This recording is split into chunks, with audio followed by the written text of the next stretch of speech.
reason it may have been interrupted, but I think we're fine. Anyway, his next question, or rather the next question, comes from Jordan B. from YouTube. He says, if you were a wrestler and you had to take a spear, which wrestler's spear would you not want to take? I definitely would not want to take Goldberg's spear. That's what he said.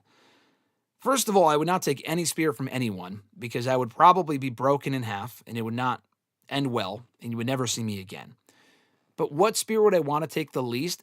Either Goldberg's, if only because Goldberg's would suck and also because I feel like he would legitimately kill me because he's, botched his fair share amount of moves as he's gotten older in the last 10, 15 years. What is this Graham's alive thing? Alexis is saying Graham's alive. Was there something wrong with the stream? I don't know. Alexis saying Graham. I don't know what's going on. Is the video not working? I'm very confused. I have no idea what's going on here. Is the chat not coming through? She tried to call me, so I'm very confused as to what's going on. I'm just going to keep talking. If the video wasn't working for whatever reason, I think it's recording on my end, so I'll just upload the video later on. But I think it's now it's saying there's viewers. It wasn't before. I don't know. Can you guys see or hear me? Be sure to let me know. Your feed didn't show up on my end. Is that the whole video or just now? But you're good now. That's what she's saying. All right. What about everyone else? Have you guys been able to hear me for the last time? Daniel Malcolm, what's going on, brother? Member for 2 months. Send you're from Daniel Malcolm. Daniel, what's going on, brother? Yeah, can you guys let me know for the last, because we've been live now for 40 minutes. I don't know if it was just Alexis's. Yeah, Fernando says yes, but Pseudo said he just started seeing me. So it's not an issue on Alexis's end. Interesting. Because I've been able to see all of your guys' chats, and I've been responding to all of them. When did you start? I started 40 minutes ago. That may have been an issue on YouTube's end. I don't know what's going on. I don't know. I've been live this entire time. I may have just been talking into the void, but what I might do after I'm done being live here, Fernando said, see and hear you perfect. Pseudo said, what? Yeah, no, I've been live here for the last, Daniel said the same thing, just started seeing you now. I don't know. Okay, so it must have been on my end. I don't know what went wrong. Then just got a notification thing? I don't know. I legitimately have no idea. I've been answering questions for the last 40 minutes. What I might have to do, though, is just upload, because I think I've been recording it on my end the entire time. I've been recording it the entire time, and I may just have to upload a separate video. Unless it will, I don't know. On my end, it says the video's been going this entire time. But it says it's been live for 3 minutes. So honestly, I'm not really sure what the fuck is going on. L by YouTube. Yeah, I guess so. Daniel says, just started for me. Even clicked on this 20 minutes ago. That is very strange. That is very odd. Yeah, I don't know. I don't know what the problem is. That is odd. So what I'm going to have to do, when we end here, I may have to delete this video. I may have to delete this live stream and upload my end of it separately as its own video. Just for the simple fact that, I've been answering all these questions for 40 minutes. I don't want to go back and answer them again. There were some great questions there that I don't think went to complete waste because it's not as if it wasn't recording. Alexis joined at 11:40 and she waited for a bit. I just got your stream 2 minutes ago. Yeah, man. That is a YouTube L. Pseudo said it himself. That is a fucking L. I thought it was strange because I was saying shit and no one was really saying anything in the chat. I know you guys were here. I'm thinking, why isn't no one saying anything? All right. So I'll regurgitate this question once more, but what I'll probably have to do is when I'm done being live here, I'll have to delete this video and I'll upload the other video and hopefully that uploads and hopefully it's been recording this entire time. So you don't miss the first 40 minutes. Or for other people watching after the fact, I don't know, man. I don't know. I am just so completely out of it. I'm very frustrated that YouTube did that. I don't know why it wasn't working. It said I was live. It said I've been live this entire time on my end. So I don't know what the fuck happened. That must have been a YouTube issue. But anyway, I will pose this question to you guys that obviously did not hear because it wasn't live for whatever reason. But Grunt asked, and I thought this was a great question. So while I go forward with the scheduled questions, other scheduled questions that I haven't gotten to yet. Now, I'll answer Jordan's question as far as what spear I wouldn't want to take. The answer is probably Braun Breaker. Braun Breaker would kill me. Goldberg might kill me, but Braun Breaker might kill me even worse, if that makes sense. But anyway, Grunt had asked what my top 10 coolest wrestling pay-per-view names were, and I thought that was a really good question. Really good question. So my answers were Backlash, No Mercy, Unforgiven, Double or Nothing, Against All Odds, No Surrender, Halloween Havoc, Death Before Dishonor, Bash of the Beach, and Guilty as Charged. Those are all WWE, AEW, WCW, TNA, and ECW names. I didn't include any New Japan because I can't really think of any New Japan pay-per-view names I thought were like super cool, but let me know in the chat. Like Armageddon's another one I thought was great. Victory Road, Final Resolution, New Year's Revolution. All of those were great. So be sure to let me know in the chat because I thought that was a really cool question, and I feel like other people might have other cool answers. What your favorite pay-per-view names are, not favorite pay-per-views. And he said bonus points for not including like the big four. So we're not including WrestleMania and Survivor Series, Rumble, or SummerSlam. Those would be mine. Suda said all's good. Sometimes things mess up. What matters is how we respond after that, like WWE with R-Truth. Hey, truer words have never been spoken, Pseudo. That's a great point. It's a great point. Innovation. What pay-per-view is that? Oh, Invasion. You wrote Invasion or something. It's with an S instead of a T, Fernando. The Invasion pay-per-view was not great, but as far as the name, yeah, that's a fine name. I feel like the ones that I mentioned may have been a bit better, but Invasion's a fine name for a pay-per-view. So let me know in the chat if you guys are here. Daniel said my favorite would be the Summerfest. Yeah, shout out to Jeremy Piven for that one. Summerfest is a great one. It is a very good pay-per-view name. Yeah, I don't know, man. Between what happened just now with this whole fucking just going live and Great Balls of Fire, fuck that shit. Fuck that shit. It's a good song. Stupid ass pay-per-view name, which is why they only did it once. Is Fatal 4-Way not your favorite pay-per-view name? Emmanuel also joining us. What's going on, Emmanuel? But yeah, man, between this bullshit, I don't know what the fuck was going on. And then what happened 2 weeks ago when I accidentally muted myself for the first 10 minutes, we are not having a great last 2 weeks. Ever since we went to episode 600, we've just been having issues. This and 2 weeks ago, it's not good. I mean, the one 2 weeks ago was avoidable. I just fucked up on that. I have no idea what happened today. I have been live for 40 minutes, answering questions to apparently nobody. But maybe when we end the video, maybe it'll come up as being a 2-hour stream, and I've just been, and the questions will be answered. I don't know. I have no idea. But we'll move along here. Jordan also asked, Insurrection's a good name. Yeah, Daniel, I agree with that. Insurrection, Halloween Havoc, I mentioned Halloween Havoc earlier. We worked ourselves into a shoot, brother. I agree, Richie. I guess we did.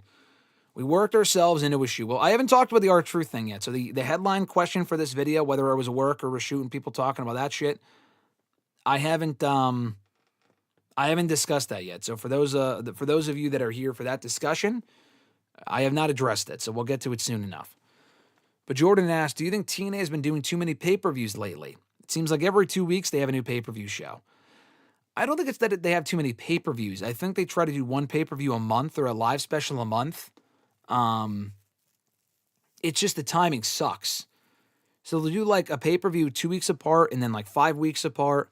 They really should cut down on the amount of pay-per-views. There was one point where, technically the monthly specials that they do now are not pay-per-views. They're monthly specials. They started doing those again in like 2020, 2019. But there was a time where they were only doing 4 pay-per-views a year, like not even live specials. They were only doing 4 pay-per-views in like 2013, 2014.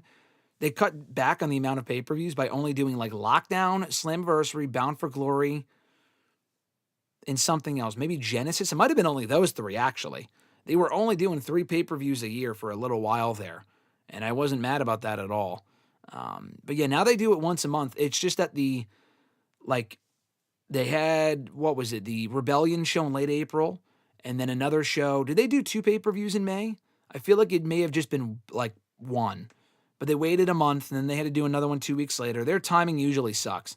They typically end up putting together a very fun show, but some of the shows are just glorified episodes of Impact, and they're not really necessary. So maybe I would do less pay-per-views. The timing is terrible, but I would definitely do less pay-per-views. Pseudo said, I always liked Backlash when it actually used to be a Backlash to Mania. I mean, it still kind of is. I mean, it's still the first pay-per-view right after Mania, and they do rematches from Mania sometimes, and that isn't always necessary, but I think Backlash has been a very good show for a long time now, on and off. It's all a part of Triple H's plan, Fernando said, LOL. I mean, don't give him too much credit. Daniel mentioned Starrcade. Yeah, and Starrcade I mentioned earlier. I mean, Starrcade's a good name. I don't know, just on paper, it just doesn't really sound like what is a Starrcade? If you say to someone, oh, Starrcade, the fuck is a Starrcade? You know what I mean? That's why I never really loved it.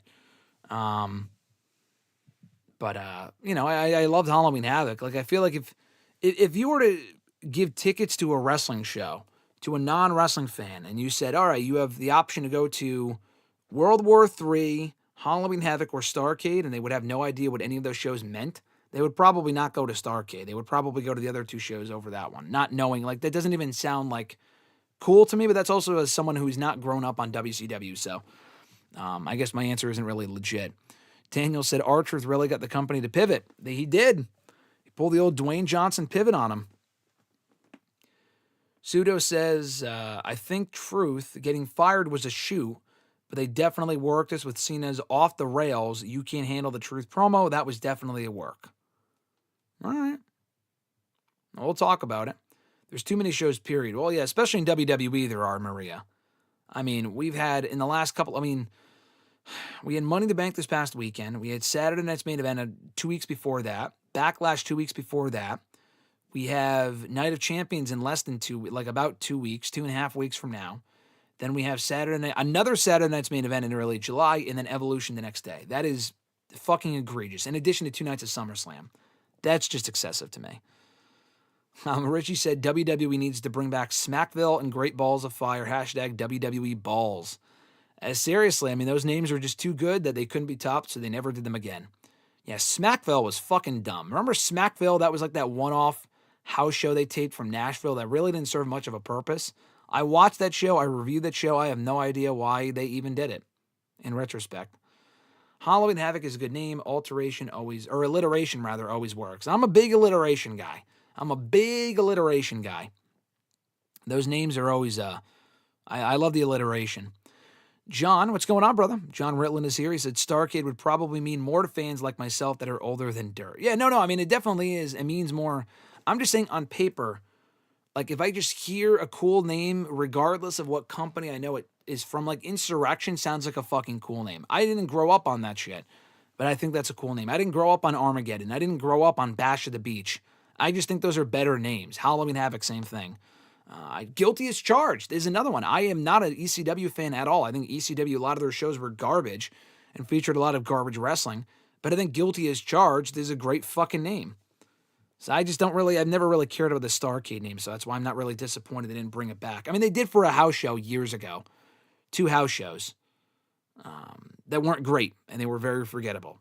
But I didn't really care that they brought it back because it's just, I never really loved the name, and it's not like it's in the same vein as WCW Starrcade. They brought it back for a fucking house show that meant like nothing. Truth is more over now than ever in his entire career. That's, it's a safe thing to say, I believe. That's a safe bet to say. He's doing good work. Battleground, never really liked Battleground, Maria. The show itself was never really great either. Yeah, Battleground, never really liked it. Speaking of names, Stephanie Walkway. Pseudo, you mentioned that earlier, and I tried to address it. Obviously, I wasn't live, I guess, when I mentioned it, but I don't know what you're talking about. Stephanie Vaquer, I have... Oh. I know what you're talking about. Yeah, she didn't say... You're talking about Nikki Bella, what she said last night. She didn't say Stephanie Vaquer. She said Stephanie Walkway, Wakwoo, or something like that. I'm like, what the fuck? That's not even close. Like, some people will say, and I don't even really know what the exact pronunciation is. I've heard Stephanie Vaquer, Stephanie Vaquer, Stephanie Vaquer. I've heard a couple different pronunciations. I've never heard whatever the fuck Nikki Bella said last night. I didn't know what you were talking about, but now I do. Richie said, Kofi Kingston versus Samoa Joe versus Dolph Ziggler. Okay, pal. Yeah, that sounds like a fucking WWE Superstars match. I remember that. I think that was for the WWE title. So random. I've never even heard of Smackville, LMAO. Yeah, that was from, it was a WWE Network special that they did back in the summer of 2019. Yeah, exactly, Richie. Yeah, Daniel, you missed nothing by not watching it. The overabundance of shows from WWE and AEW, from just the content creator aspect alone, will likely drain most anyone. Yeah, for me specifically, it definitely is. I mentioned when I started the video that I still have yet to watch SmackDown from Friday. I still have to watch the rest of Worlds Collide. I've watched half of it. I have to watch Ring of Honor from last week, The Impact from before Against All Odds and Against All Odds I have to watch. And there was another thing too. Oh, the MLW show from Saturday. Yeah, it's a lot of shows. It's a lot of fucking wrestling. Terrible weekend to go away, but we didn't really have much of a choice. I wanted to be there for the last day of the Muppets, and it's just kind of what happens. 2019 was a weird year for WWE, Richie said. Yeah, it was a fucking awful year overall. There's some good shit, but overall there was a lot of bad shit too. That was like the peak of Vince McMahon at his batshit craziest. Pseudo said TNA Unbreakable was good and I don't know what you were saying there. Good and about? I don't know. Especially with, if I'm not wrong, Kurt versus Samoa Joe MMA style match. Was that an Unbreakable? Unbreakable is another good name. I like that name. I haven't seen that match, but I remember the match happening. I just never saw it. Richie said, last I checked, the Punk versus Cena segment from last night had 1.5 million views. Our Truth segment had 1.6. Insane numbers for Ron. Happy for him. Yeah, that's crazy. That was the highlight of the show for me. On a show that had a World Heavyweight Championship changing of hands, and a Punk Cena segment, the best thing on the entire show was that R Truth promo, in my personal opinion. John said ECW up to the first ever Barely Legal 97 had momentum and some pretty good wrestling mixed in with the garbage wrestling, but Heyman being a lousy businessman meant the company would decline fast. Yeah, I think I've seen a lot of the shows after the fact, after 97. Those are probably the shows that were not as good, that I did not really enjoy. November to Remember, I like that name as well, Fernando. November to Remember, December to Dismember, both great names. Forgot about those. Yeah, Fernando mentioned December to Dismember as well. Yeah, Stephanie Vacque, Nikki Bella said. That's what she said, Vacque. Very weird. Suda said, I'm glad that you got that at the end, otherwise I might have come across as such an idiot. No, I know what you mean now. I didn't understand it when you first said it in the stream like a while ago, but that was, I guess I wasn't live at that point. But I was like, what the fuck? Barely Legal's another good one. Yeah, that's a decent one. That's an ECW pay-per-view. John said, Seagram, you may call me a workhorse for the movies and wrestling I cover, but you've got me eclipsed by several miles. Sure, it ain't a competition, but just calling it like I see it. Well, thank you, John. I appreciate that. We're both workhorses. Let's accept that. I still think that you're more of a workhorse than I am with like the movies and the wrestling and stuff like that, but John does amazing stuff. I can't, praise him enough and recommend him enough for anyone that likes wrestling and movies and just stuff in general. John's got great content and coverage of all of it, especially the movies as well. So we watch a lot of shit. Let's put it that way. We watch a lot of shit. Probably more than we should, but hey, the only people that can stop us are ourselves, and that ain't happening anytime soon. So we're just victims of the grind, I guess.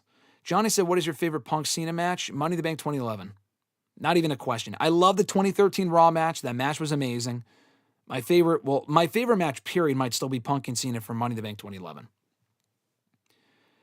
Pseudo says, correction, it was TNA Lockdown. Again, good name for a cage stipulation pay-per-view. So simple and effective. Yeah, Lockdown was fine. Lockdown, I didn't love the whole stipulation of every match being inside of a steel cage, kind of watered it down, but fine name.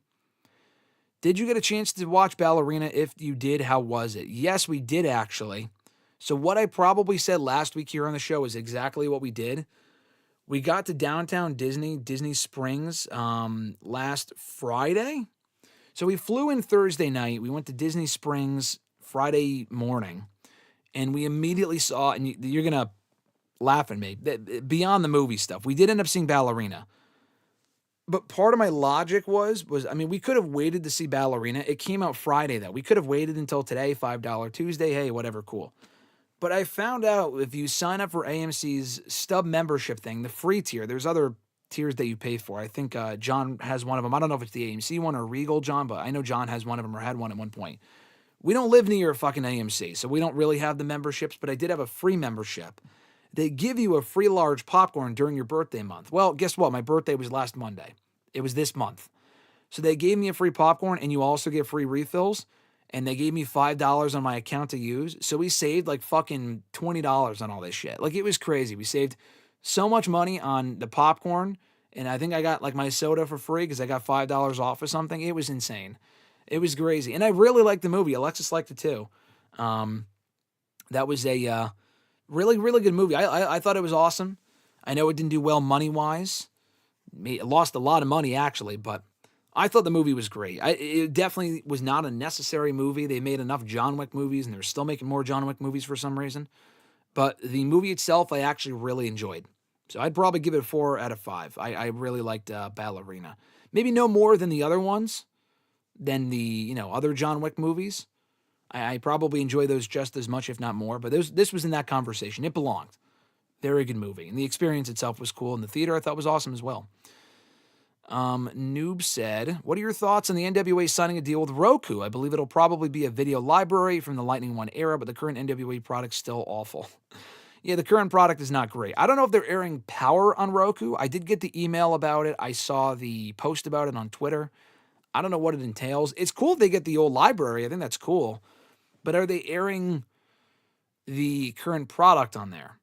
Honestly, I like it being on Twitter because it gives me a chance to just watch it immediately on Twitter as soon as it goes up. It's very easy for me to watch and very easily accessible on Twitter. But either way, it's good for them. They were on the CW for about a year, or at least the CW app, and then they got booted off of that as soon as NXT joined. So that didn't go too well. That was a fucking failure. Hopefully this goes better for them than that did. Johnny said WWE should do a 2-night stand. Every match is an Extreme Rules match. Yeah, instead of 1-night stand. 1-night stand, I forgot to mention. 1-night stand was a great pay-per-view name. That's a great fucking name. I love 1-night stand. We know what it means. It's a double entendre there, but I think that's a great name for a pay-per-view. If they didn't go PG, they probably would have kept it. John said, watch Nikki team up with not Brie, but Saraya Page at Evolution 2.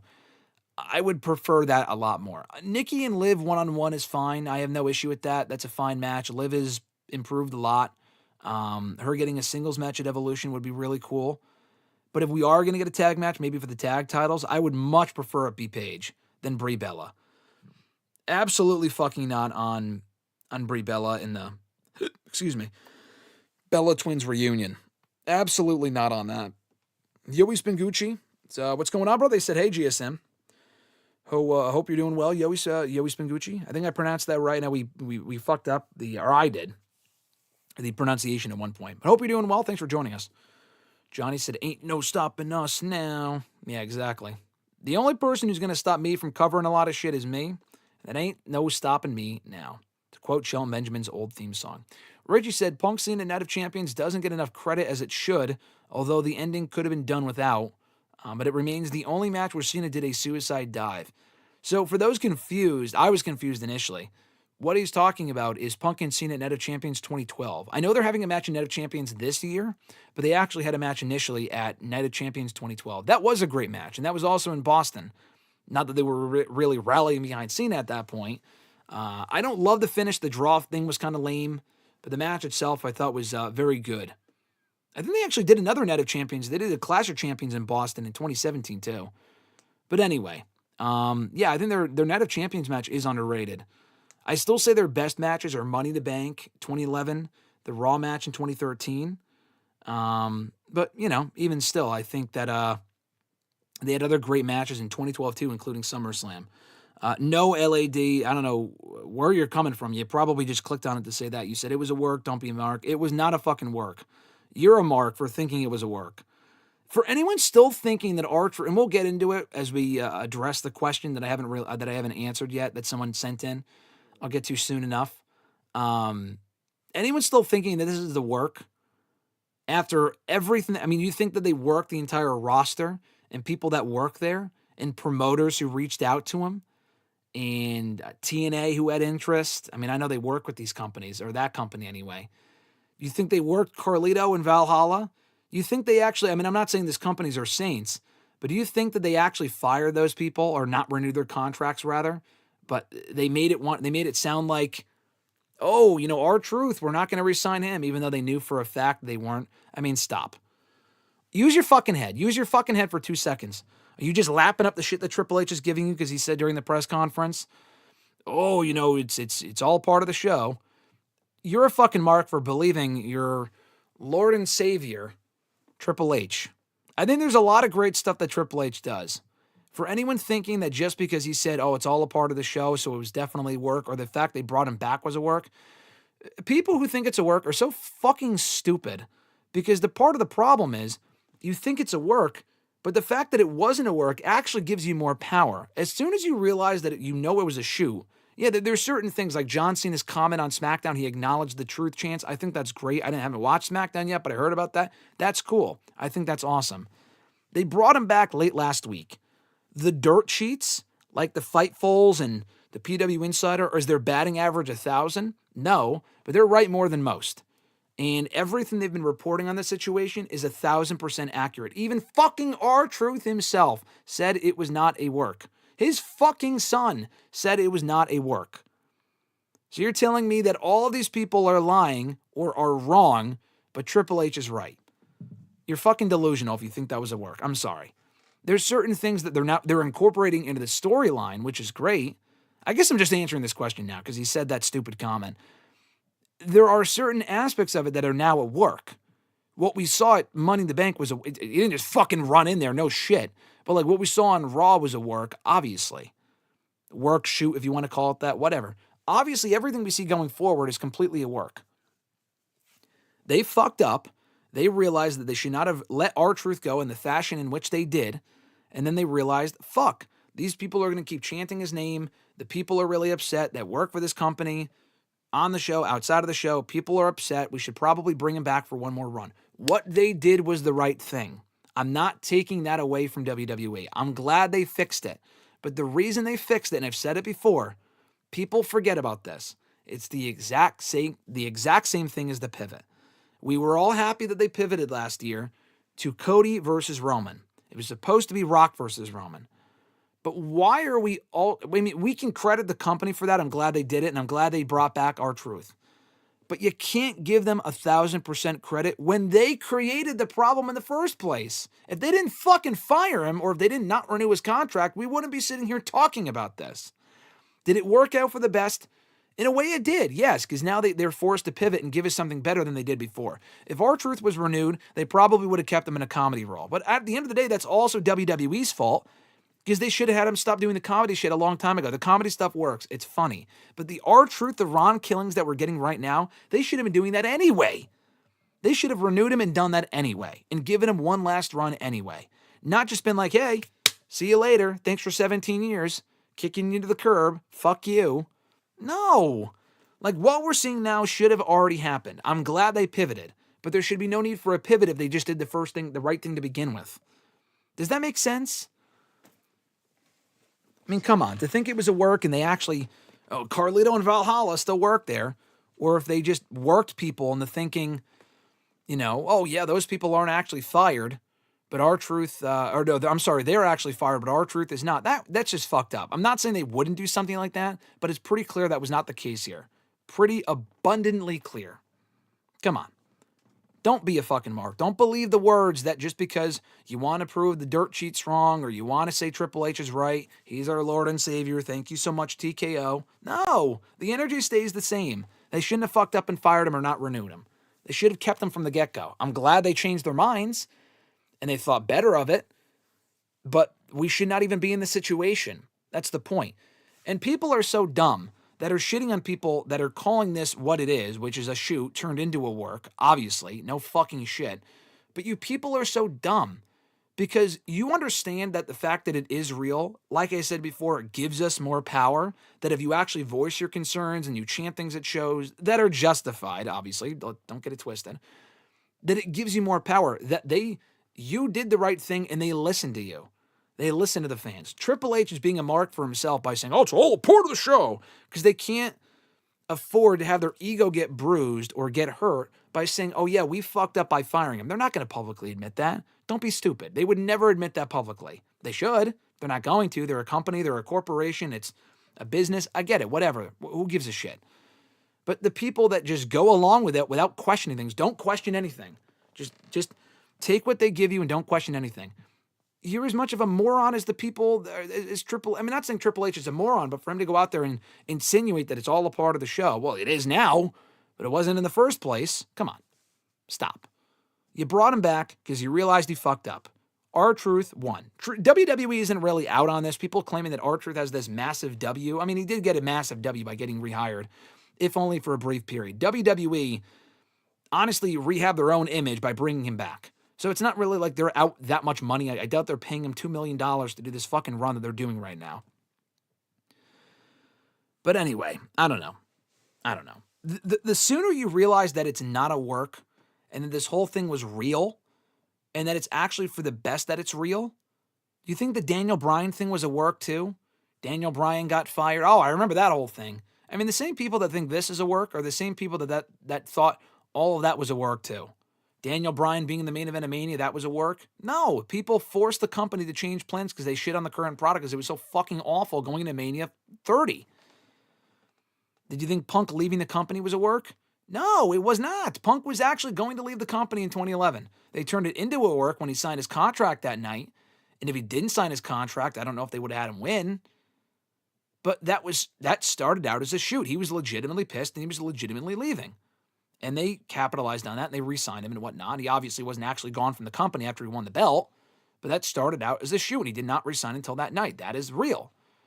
These are the same people that thought when Dean Ambrose left, when his contract expired, and he put up the Jon Moxley vignette on Twitter before he went to AEW. Oh, it's all a work. He's coming back as Jon Moxley. What would the fucking point of that be? When they already own the name Dean Ambrose, what would be the point of changing his name to Jon Moxley after X amount of years in the company? I know R-Truth are changing his name, but they wouldn't have changed it if he wasn't on his way out. The biggest reason as to why they're changing his name is because they know he's leaving soon. They're giving him X amount of months or a year left or whatever it is, and he can use the Ron Killing's name on the indie scene. They're not making that deal for almost anyone else. Apologies for the rant, but the fact that people still think it's a work and they're calling people that are calling it a shoot a mark are just fucking dumb. I'm glad they rehired him. I'm glad they fixed their fuck up, but don't be stupid. Yoey Spengucci from earlier said, in talks, opinion, in your opinion, I don't know, I think you fucked up the wording there, but you said, do you think the remedy was karma for the R-Truth pivot Triple H had to encounter? Do you think the remedy was karma? I have no idea what you're talking about, pal. Maybe rephrase your question. Was karma for the R-Truth pivot I have no idea what you're talking about. Emmanuel said, Feliz cumpleaños. Happy birthday. Thank you, Emmanuel. I appreciate that. I took 7 years of Spanish, so I do know what that means. But, honestly, there's a lot of Spanish that I forgot, so I don't blame you for putting happy birthday in parentheses. But I appreciate that. Thank you, Emmanuel. It means a lot. Johnny said, Team Gemini. Goddamn right, Team Gemini. John Ritland said, I used to have the AMC stub pass, which was nice, but the closest one to me is 30 miles, either north or south. Regal has 2 theaters close by, so it works out for double or triple features.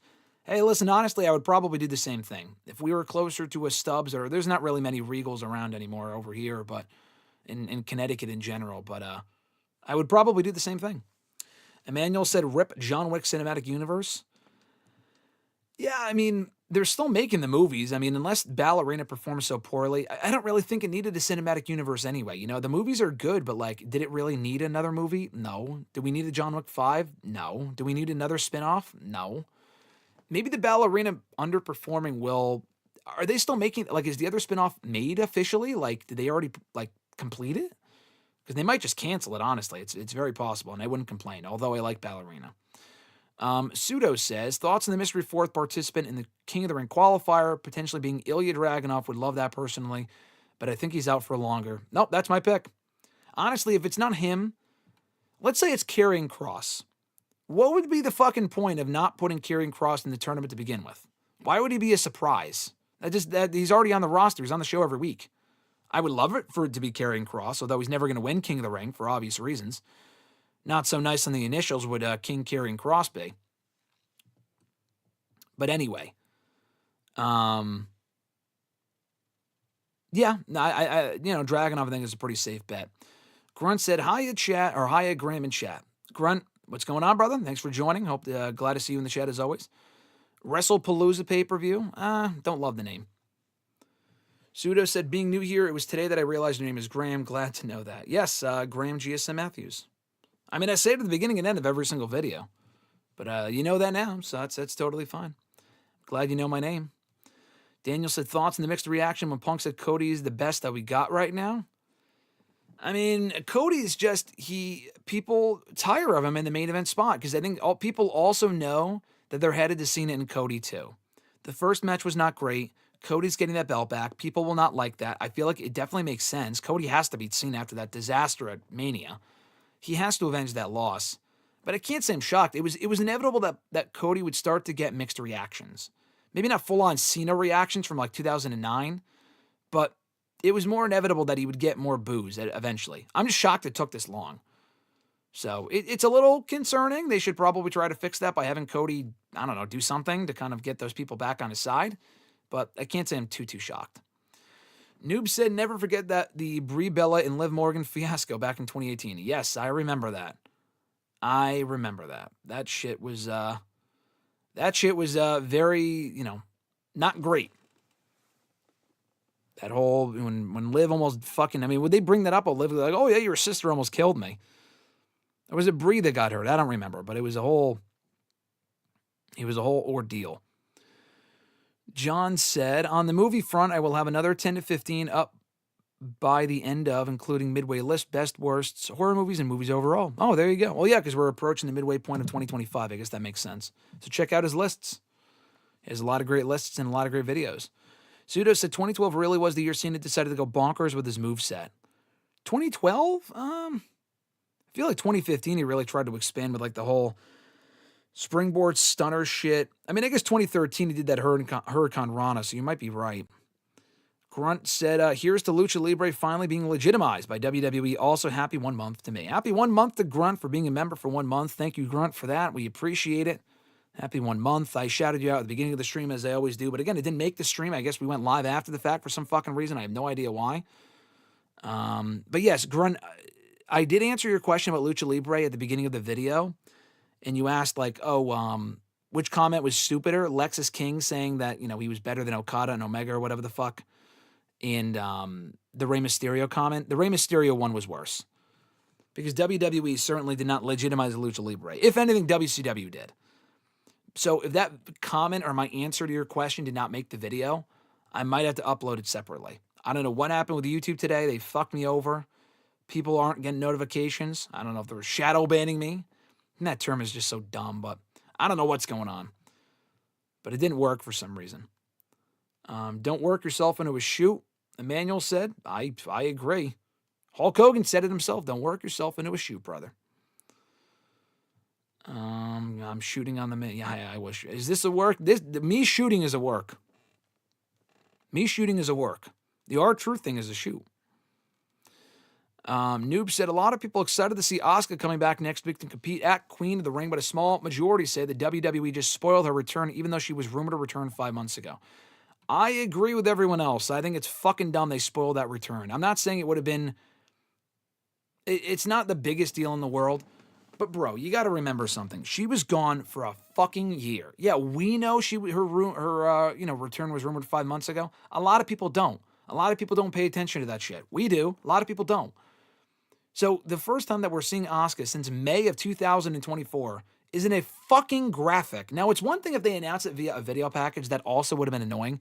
But the way they did it was even worse. They showed the bracket before they even aired the package. So I'm looking through the bracket, which has like 1,000 names in it, because they're doing all these four-ways, which is just egregious. And I'm like, Jesus, like, fuck. I'm like, holy shit, like, Asuka's there. I forgot she was even gone for a second. I'm like, why would you do that? Like, the poor woman. Bailey shows up surprisingly. Becky shows up surprisingly. You can't do that for Asuka? I mean, come on. They got a fucking surprise entrant in the men's tournament. Why would that not be the same thing for the women and have it be Asuka? Doesn't make any sense. John said the stuff about truth and work or not, it wasn't a work. Graham put in the rant and WrestleRant. Indeed. I am putting the rant and WrestleRant today. Just when people just stupid, it's just stupidity. It's not a fucking work. And you're making yourself look dumb. You're giving the company more credit. That's the worst part. You're not even giving yourself credit. You're giving the company credit, which is also just weird.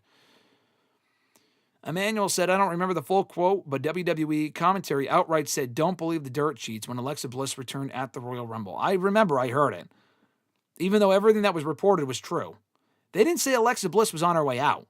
They said that she made a last-minute deal to come back, which is true. They re-signed her the same day. They just very much tried to discredit wrestling media, and it's gross because they're wrong a lot of the time, and people will lap it up as if it's gospel.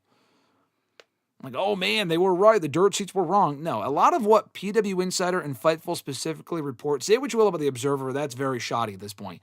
But those two outlets specifically are usually pretty spot on or right. They're not going to report something that they're not confident could be true. Yeah, Pseudo said, according to LAD, R-Truth cutting his hair was also gimmick, not a work. It was a wig. Yeah, that was a cool moment. I'm glad he cut his hair. I thought that was, I was not expecting that. Alexis literally said moments before while we're watching, she goes, oh yeah, like he should cut his hair. Like his hair doesn't look great at this point, blah, blah, blah. And then he literally cut it like about a minute later, which was crazy. Richie said, but Graham, the dirt sheets also said that WWE is $3 billion in debt. They need to save money. Yeah, exactly. Believe everything. They need to save money, you know. That's what, you know, the truth is out there. They need to save money with all these $3 billion, but they'll pay all these, like they'll pay just a ridiculous amount for all this other shit. If they were in so much debt, then why even bother WWE? Why even buy WWE with TKO? That just, again, doesn't make sense to me. I mean, I'm not saying they're not in debt. I don't know. It's just ridiculous. Everyone should source check everything you read and hear, because not everything is what it seems. Sometimes you need to consider the source and say, oh, that makes sense, or that doesn't make sense, or, you know, I'm skeptical, whatever. People just hear what they see and hear certain things, and they believe immediately the first thing they hear. It's like, fucking check it first. There are dummies who still believe the Montreal Screwjob was a work. Yeah, it's another one. LAD is probably one of those people that is convinced that the Montreal Screwjob was also a work. Come on, man. Johnny said, no one can rant better than Graham. Thank you, Johnny. Daniel also said something similar. Always here for the Graham rants. I appreciate that, Daniel. It's just, I don't know, man. People can be dumb. When people say something dumb enough, that's when I go off. That's when you get that. I mean, I put the rant in WrestleRant. I try. Grunt said, Jim Ross saying Bryan winning the title at WrestleMania 30 was the plan all along is one of the few times he was absolutely wrong. Did Jim Ross actually say that? He didn't even work there. He got fired 6 months before, so how the fuck would he even know? That's disappointing, because that's not true. That Bryan winning the entire time was the plan. Don't be stupid. Jim Ross. I love you, Jim Ross. God bless you. Hope he's doing well, but that's a dumb thing to say. Pseudo said, don't know why people stress on everything being a work. R-Truth exiting being a shoot isn't real is what makes this so good in the sense that we will always remember this moment because it's so visceral. Not everything's a work. That's exactly what I'm saying. Like, the fact that it's not a work is what makes it even better. Why would you say it's a work when, like, that kind of just takes away, like, you're making the company look work? I don't know, man. It doesn't make sense. But I agree. Everything you said is very true. The surprise opponent is Maven. Raven would be interesting. Yeah, Maven would, yeah. Hey, honestly, if I could hear that music one more time, why the fuck not? I saw a thumbnail for a Maven video today. I know he does stuff for clicks and shit. I think Maven's content is very good. But some of the stuff that he writes as headlines and for thumbnails, it's kind of weird. Like, I know it's very, like, very, very clickbaity. And people lap it up. Like, I saw a thumbnail that he did for, like, a ranking video of Mick Foley or something. I think it was an AI version of Mick Foley. I'm like, what the fuck is that? That is not drawn. That is not... It was very weird. I'm like, what the fuck is that supposed to be? Like, go back and look at what I'm talking about. Go to Maven's channel. It was a video. I saw it today, but it was from like 3 days ago. Mick Foley was in the headline, but he was also in the thumbnail. But it wasn't Mick Foley. It was like an AI-done Mick Foley. I'm like, can we just stop with this AI-ridden bullshit? AI is garbage, dude. It doesn't help anyone. It's going to get us all out of a job. I mean, honestly, like, the AI stuff is fucking garbage. The only AI that... I can go on a whole rant about AI, by the way. But the only AI that I'll use is when I type something into Google and the AI overview pops up. That's the only AI that I'll try to use. I mean, technically, a lot of things are AI, but like the new version, the ChatGPT shit, people talking to it as if it's real and like, oh, can you write this for me? Can you give me idea? I mean, the ideas thing I kind of understand to a certain degree, but like, can you write this for me? Can you develop this picture for me? It's garbage. And you can tell it's fucking garbage, and you can tell that it's not real. And it's just lazy, lazy, lazy. Hey guys, King Maven here. Yeah, no, that's a work. Yeah, exactly. I don't know. Mr. Levesque does love his triple letters. And that's totally the only reason why he'd be into King carrying cross JK. I don't know, Grunt. You might not be wrong. Yeah, very strange. Sudo said, I guess I need to watch your vids as well. Sorry, I'm only here on the streams. That's too late. No, you're fine, Sudo. Listen, any stream that you click on is fine by me. I say at the beginning of every stream as well, I think. Maybe I don't. Maybe I don't say Graham GSM Matthews. I probably should. But I do say at the beginning of most videos.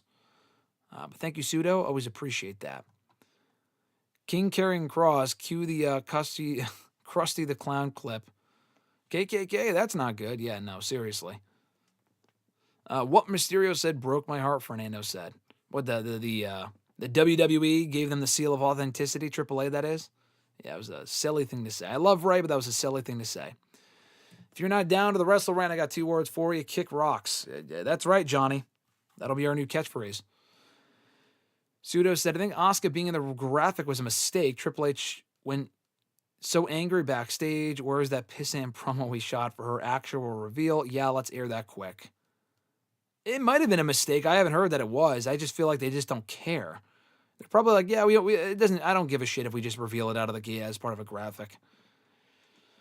Are you excited to go back to Vegas next year? You're goddamn right I am, Fernando. For every other reason, I'm not a big fan of WWE running the same city 2 years in a row. If they were going to New Orleans 2 years in a row or Philly 2 years in a row, I would have complained. I don't want to, like a lot of these places, it's just, for me personally, it's difficult to get around with the Ubers and the taxis. Vegas, you got to take taxis too, but they're cheaper. And most of these places you can walk to if you really wanted to. Like even leaving the arena for Mania was not that, I mean, we're like shoulder to shoulder, but it's better than being fucking stranded. You know how many Manias I've been to where I've been stranded? Or either just sitting in my car for 2 hours? It's awful. At least by Mania, you could just walk out and be back at a hotel within an hour, max. So yeah, I am excited to be going back to Vegas. I love being in Vegas because everything's close. That's really the only reason why. And I like the vibes there. So I actually am excited for it. So yes, I'm looking forward to that. Daniel said, also glad R-Truth cut his hair. It looked awful for a while now. Yeah, that's what Alexis was saying. So, I mean, I don't really give a shit either way, but I am curious to see what he looks like bald now. Assuming he will completely shave his head. John said, someone backstage telling Truth, a fan is upset that you cut your hair. Truth. Oh, it's just little Jimmy. Shut up, little Jimmy. Yeah. Little Jimmy, I assume, got brought back too, right? You know, if they re-signed R-Truth, I would have to imagine they re-signed little Jimmy too. Jim Ross worked himself into a shoe. Yes, he did, Richie. Richie also said, Jim Ross also getting fired because of Ric Flair still pisses me off to this day. Yes, I remember that. That whole 2K thing or the WWE 13 thing or whatever that was, 2K14. I think that was the 2K14 panel. Ric Flair being drunk and they blamed Jim Ross for Ric Flair going off the rails. I'm not saying Jim Ross was a complete saint in that situation, but it definitely wasn't his fault. But they kept Ric Flair under the payroll, though, I'll tell you that much. Oh, God, you weren't kidding. All my questions got cut off. Here's hoping YouTube unfucks the stream later. Otherwise, I'll be big sad. So like I said, Grunt, what I might do is just upload the rest of this video. I don't know. I don't know what I'm going to do. I'm not sure what I'm going to do. I may go through your questions quickly. I'll answer them quickly. I'll answer them quickly here, but I really hope they fucking unfuck the stream. Because I did answer all these questions. I put more thought into them. Because you asked which comment from this week is sad, or Alexis King's now deleted tweet about claiming that he outdrew Okada. That was a joke, so I didn't really mind that one. It was whatever. But the Rey Mysterio Lucha Libre one was dumb. That one, I mean, I love Rey, but he shouldn't have said that. The Ring of Honor Supercard thing I did answer in detail. I'll mention it quickly here in case it doesn't get brought back when the stream ends. I don't mind it. I like Ring of Honor Supercard happening over All In weekend because the audience that would go to the show would go to All In. Like, I feel like it's a lot more, yeah, more people are in town for Mania than All In. I agree with that. I wouldn't care, honestly. If they kept it over Mania weekend, I wouldn't mind. I like that it's not over Mania weekend because it gives me one less thing to watch after the fact, and Mania is always really busy. And I still have so much stuff to catch up on this weekend because I was gone this weekend. Terrible fucking timing. But what can you do? The wrestling business doesn't give a fuck about me. But yeah, the whole like counter programming thing. I mean, Ring of Honor being over Mania weekend doesn't really counter program WWE stuff because they've always done that. It doesn't take people away from their shows. Like WWE's never had an issue with that. They don't give a shit. I don't think Ring of Honor really cares. But it might make more sense to do it over All In weekend because it's the same roster and it's the same company and it's the same fans probably too that would be watching the show. And I mentioned the pay-per-view names. They went down that earlier. How many good matches does it take to save a show? I also wanted to detail about that, but I would say it kind of depends. Like Mania Night 2 was great up until that main event, which wasn't great, but I would still say it was a success. You asked, like, oh, what makes the show a success? I mean, that's completely subjective, so it's kind of hard to say. I would say, like, the main matches being great make a show a success. If the main matches are great, then that shows a success. The undercard of Mania Night 2 was excellent, but the main event wasn't great. So was that show a success even though the main event flopped? I would say it was. So it really depends. Revolution was another example I used in that the overall show I thought was great. The main event sucked. That was probably the worst pay-per-view main event in AEW history, and the ending as well. But the overall show had Fletcher and Ospreay, MJF and Paige, a lot of awesome matches, Storm and Mariah May, an amazing show up until that lousy main event. I would still call it a success even though the main event sucked. So kind of subjective. Let's see.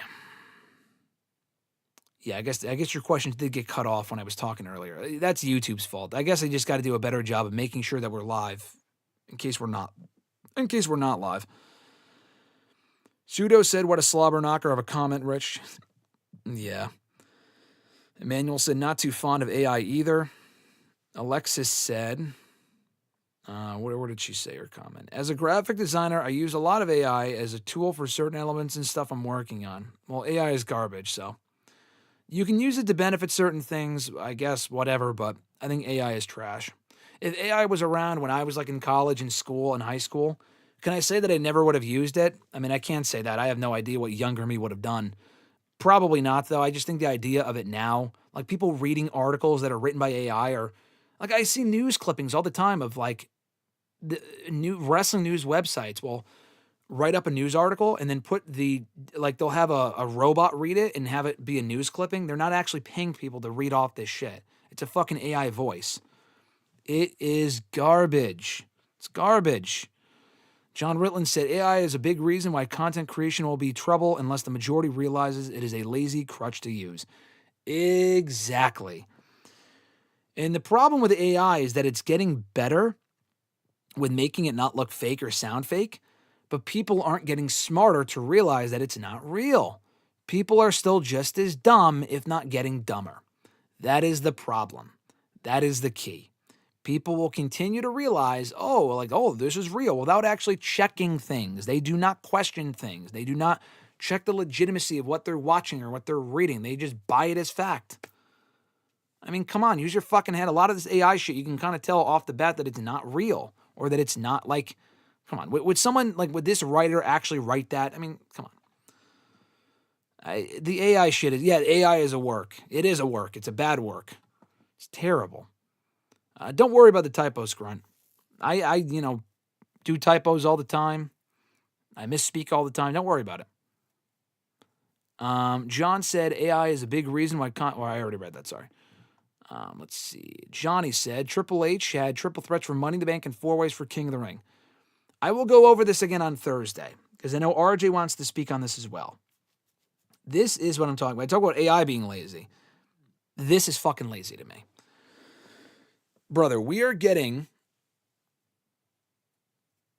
8 fatal 4-ways in the next few weeks for King and Queen of the Ring. We're getting 4 for the men, 4 for the women. That is 8 fatal 4-ways in the span of 2.5 weeks. 8. We had how many triple threats? 12? 6 for the men, 6 for the women, for the Money in the Bank qualifiers. 12 triple threats in the span of, a month? So that is 20 multi-man matches. And that's not counting the triple threat world tag team title match that we got recently. That's not counting the four-way that we just got at Worlds Collide this past weekend. Bro, that is egregious. That is egregious. And it's not because, we want to get as many people in the tournament as possible. No, they don't want these people to get fucking pinned. God forbid that Roxanne Perez qualifies by pinning Rhea Ripley. No, they got to pin Kairi Sane. Fuck you. I mean, come on. Some of these people can take the pin. I mean, the whole point of King and Queen of the Ring tournaments is to do triple threats. Or I'm sorry, no, I take that back. I'm sorry. Is to do one-on-one, not triple threats and not four-ways. There's too many fucking four-ways. I love four-ways and triple threats. They're great. But there is such thing as too much of a good thing. Stop with the lazy four-ways. Why the fuck is Ivy Nile done to even qualify for Queen of the Ring? She's only in there to take the pin. Why is she even in there? You look at the men's one. I love Carmelo Hayes. Why is he even in there? He's taking the pin in that match on Friday. Orton being in there, Aleister Black, all those I get. But the rest of them, I mean, come on. Shinsuke Nakamura being in King of the Ring. I know he held the crown a couple of years ago, but what are we fucking doing? He's not winning, and he's only in there to take the pin. It makes it just that much more obvious. What is wrong with having Rhea face Roxanne and Roxanne beating Rhea? It's lazy, and if they did that, they would probably have interference. God forbid Roxanne beats like Rhea Ripley clean. Who gives a shit? Get ready to hear Fiend again? I'm hoping that we don't, because they already played the song for Mania in that video package they aired on Raw and at Money in the Bank, and it was not Fiend. Thank fucking God. That doesn't mean they won't use it, though. Hopefully it's another weekend song, if anything else. Johnny said Triple H going to have 5-way matches for a spot in the Royal Rumble. Yeah, no, seriously. Richie said release the Love Ziggler merch. It will be coming. Trust me. A lot of things going on at once. I will release it at some point. It will be coming. Daniel said, I was in my car for a good 2 hours after night 2 of Mania 40. LOL. I mean, dude, that's what I'm saying. That's what I'm saying. And the traffic is terrible. Grunt said, imagine WrestleMania becoming a permanent Vegas attraction like Elvis, Siegfried, and Roy in Penn and Teller. I mean, I wouldn't put it past. If they think they can make money off it, then I wouldn't put it past them. I hope not. I mean, I like going there, but I hope not for everyone else's sake. For the sake of variety, I hope not. At least they changed the logo. The logo is worse. The logo this year was great, but at least they changed the logo. So it's not that lazy. Richie said, Ring of Honor is so pointless these days. It's just AEW Dark rebranded. It's literally, I said that when I was answering it earlier in the video when it was cut off, but it is AEW Dark with a different name. Complete waste of time. The pay-per-views are great. The show itself is a waste of time. Maria said, Judgment Day is coming for all of us. Beware of AI, LOL. Yeah, beware of AI. Fuck AI. YouTube's working us? Yeah, YouTube's always working us. Johnny said, what is your hype level for Swerve versus Will 2 this Wednesday? It's very high. I'm looking forward to the match. I'm glad they announced it. Makes sense. Their first match was awesome. It's almost exactly a year later. Love that we're getting it on TV and not just on pay-per-view, which would have been fine, but there's no pay-per-view coming up aside from All In. And they're clearly teaming up at All In, probably against the Bucks. So, yeah, I could see it ending in like a draw or something like that. It probably will have a bullshit finish. I'm already expecting that, but the match itself I am excited for. Thanks for the double dip speed run. I appreciate all great answers. Thank you, Grunt. I appreciate the great questions. You sent in great questions this week. And I answered his questions first when I started the video before I got cut off because he is a member. So all members get their questions. If you send them in ahead of time, I'll answer them first before anyone else. Another perk of becoming a WrestleRant All Access Pass member. AI makes everything work. Yeah, fuck AI, like I said.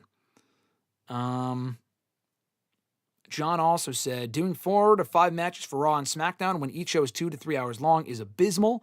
Breaking the 3 or 4 ways into singles matches would pad things out way better. I agree and I disagree. I mean, I don't want to show with 12 matches that go 5 minutes. I mean, if it gives the matches more time, then I'm okay with it. But then just make the tournament smaller. Give us 10-minute matches, 10, 15-minute matches. I am not forgetting Forbidden Door, Johnny. Forbidden Door is in August. There's no pay-per-view coming up before All In next month. Forbidden Door, I know it's been in June. It's in August this year at Wembley or near Wembley. And I know it's in London. So they have to kind of do it on TV. But yeah, I'm okay. Like the multi-man shit is just so annoying. Doing 4 to 5 matches on each show honestly doesn't bother me if the matches get time. And when you're doing 10 matches when they're all fucking 2 minutes, that's That's Ring of Honor bullshit right there on TV. Their ROH TV show. Don't do that. I think there is a happy medium, though. Hashtag free Nakamura. Listen, Grunt, Nakamura's got to free himself. That is, we have no one to blame for Nakamura being in the spot that he's in but Nakamura. Now, they did fuck up his booking when he first got called up, but that was almost 10 years ago. If he was really that upset with his spot in the company, he would have left 5 years ago. He doesn't give a fuck.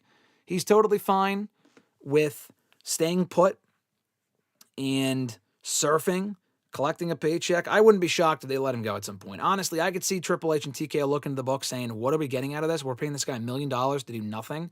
They'll probably give him the R-Truth treatment, but people won't really rebel about bringing him back. I would love to see him go elsewhere. I mean, he's older at this point. What is he really going to do? He's not going to go back to New Japan and have this career resurgence. But he really has no one to blame but himself. I mean, if he really wanted to leave or if he was upset with the booking, he would have been gone by now. It will be coming. Boy, that's what she said. Yes, I should have rephrased myself there. Mr. Iguana was amazing this past weekend. That was cool. I mean, people really bought into that Iguana shit.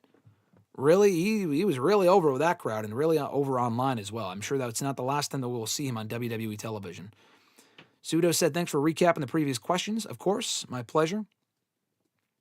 Yeah, hopefully we don't get fucked up next week by YouTube streaming later than usual. I've been live since 11:45. I don't know why YouTube fucked me over today. Johnny said, I forgot Forbidden Door was not in June. I forgot not in June either. I thought it was in June. There's no June pay-per-view this year. They're going from Double or Nothing in late May to early July. Pseudo said, oh shit, Mr. Iguana can be the fourth participant in the qualifier. I love Iguana, but he shouldn't be forced into a qualifier. No, he's not going to be in the qualifier. I wouldn't complain if he was, but he's not winning. With Rusev, Sheamus, and Bronson Reed, he would die. They would fucking murder that man. But maybe that's why he's in the match, to bring some comedy, love to it. I don't know. Maybe he will be. Honestly, I can't put it past him. I don't think he should be, but that would be pretty fucking funny if it was. Johnny said, when do you think AEW is going to have blood and guts? It won't be before All In, I don't think. Maybe after All In, they want to do Death Riders against the Babyface trio or the Babyface group. I don't know. I would just wait to do it until it actually is necessary. I mean, they've done it in the month of May and June for the last 4 years. Just do it when it actually matters, honestly. Don't do it in the same time. It's like with War Games. Only do it when it matters. WWE's War Games. Bring it back when it makes a difference. Announce it for a month from now for a show. I mean, I'm not saying today, a month from now, but I'm just saying announce it in advance. It doesn't always have to be right after Double or Nothing. The last few weeks have been, or the last few years, it's always been after Double or Nothing or in June or early July. Just do it when it actually is necessary. Don't make it a carbon copy of the Anarchy in the Arena from Double or Nothing. I hate when they do that. It's just, that is also lazy to me. John said, got to bounce to do a few things before work. Keep up the stellar work, Graham. Thank you, John. I appreciate that. Thank you for joining us while you could. Thanks for the comments. Always awesome to see you. Check out John's channel. I'll shout him out again at the end of the stream because he's a channel member, so he gets a shout out. But check out John's work. Click on his channel, Real Honesty with John Ritland. He does awesome stuff. Grunt said, sad but true, but I believe he can pull a Vader circa 1998 and have a career resurgence back in Japan. He just needs the motivation. I don't think he has the motivation, honestly, and I don't blame him. He just wants to collect a paycheck. Is it impossible for him to have a career resurgence? No. Is Nakamura terrible in the ring in 2025? No. So is it possible? Yes. Do I expect it? No. I don't really think he's motivated to go out there and have those sort of matches anymore. He probably likes the fact that he's not killing his body. I mean, he's 10 years older now than he was. The biggest reason why he went to WWE, when so many people did not, Okada didn't, Ibushi didn't, even Omega and Jay White, Jay White was a different scenario, but it's very, very rare. A lot of those top IWGP talents, New Japan talents, former IWGP World Champions, do not come to WWE. Nakamura came to WWE because he probably knew his body was hurting and he can go to WWE, have a fun run, have some success, and make a lot of money and not have to do a whole lot. Why would he want to go back to New Japan when he's 10 years older and his body's more beat up than it was a decade ago? I don't know. That's why I don't see him going anywhere. What grade do you give Jay as world champion? Mr. Iguana should face Santino. He basically is the new Santino Marella. Jey Uso's grade as world champion, I will go with B-. I mean, that's probably generous, to be honest with you. I would not go A, but the guy was over the entire time. The internet complains about Jey Uso, no depth with his promos. There were some promos I thought were really good. Some promos that were just not good. But the match with Logan Paul was fine. He did have a successful run there. The match with Seth Rollins was easily Jay's match ever. That was easily Jay's best match ever on his own. And that was a world title defense on Raw. That was great. He has remained over. He's done great business for the company because he sells a lot of merch. Didn't need to hold it for longer than he did. He won at Money in the Bank. I would probably go C+ or B-. I know it was a 6-week run. I don't really think it needed. I'm not saying he needed to lose last night. I would have been fine if he won and beat Gunther not clean. I would have been pissed about that. But if like someone helped Jay win, I would have been fine with it. Or if he got cashed in on, I would have been okay with that. But they didn't do that, and that's fine. I think the fact that he had a shorter run, a lot like his IC title run, that's totally fine. Some reigns can be effective while being brief. I'll have more to say about that on Thursday with Mr. Marceau because he was not happy about that, being a Jey Uso fan. But I honestly have no issue with Gunther having the belt back. And if the idea is, oh, Jay was, everything he did at Mania was for naught. No, it wasn't. He beat Gunther clean. He made the guy fucking tap out. But the babyface is not always going to win in the end. Sometimes the story is that a certain heel is better than that babyface. That is the case. Gunther is better than Jay. If you have Jay beat Gunther again, it sends the message that Jay is better than Gunther. He's not. Jay's not even a main event guy. I know his name is Main Event Jey Uso. We've said for fucking years now. I'm glad he won the world title. I'm glad he won the Rumble. I'm not going to go back and negate what I said months ago.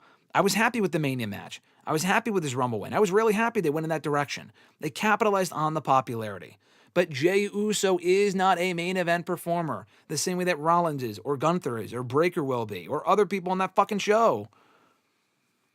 He's just not. He's a guy that you give the world title to once in a while. That's good for a quick run. Jeff Hardy was never world champion in WWE for more than a fucking month. I mean, people complained about that. I mean, he was world champion for a little bit longer in TNA a few different times. It's okay. Jade is not every world champion has to win at Mania, lose at SummerSlam. Win at SummerSlam, lose at Mania. We got to break up the fold a little bit here. I love what they did last night. I really do. I mean, would I have been happy with Jay holding it for longer? Yes, Jay is very good. He's improved a lot. He's like the main character on Raw. But for all the shit that they give WWE creatively, I actually am a big fan of that move. Gunther's great.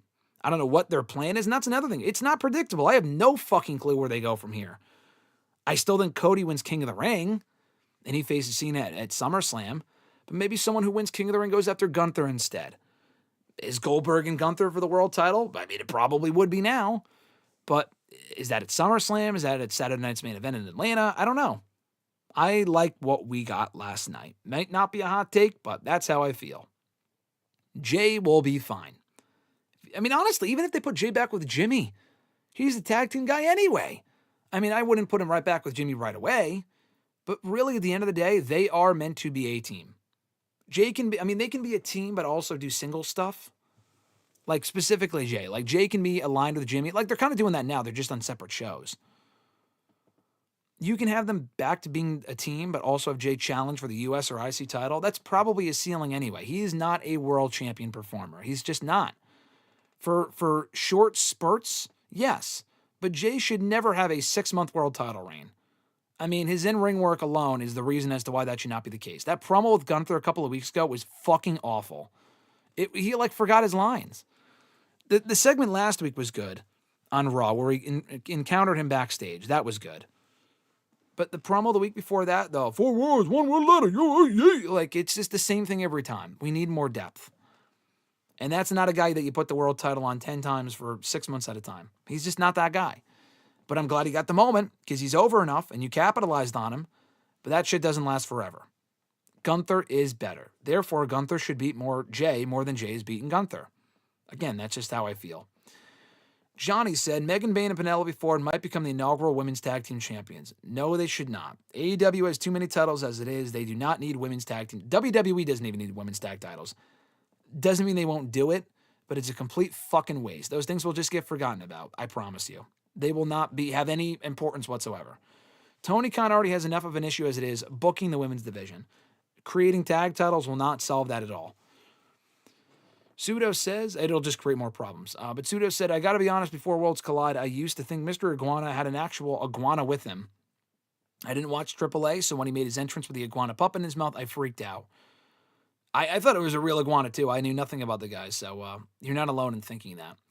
Hiroshi Tanahashi should retire. I mean, he is. Isn't he done in like a year? I know he's the president of New Japan, but isn't he on his retirement tour currently? He's fucking cooked. I mean, his knees are cooked. He's been cooked for a while, but I think he is about to retire full time. Emmanuel said, speaking of Jey Uso's promos, did you see the post-show speech that he did with his son after losing the title that WWE posted? I have not seen that yet.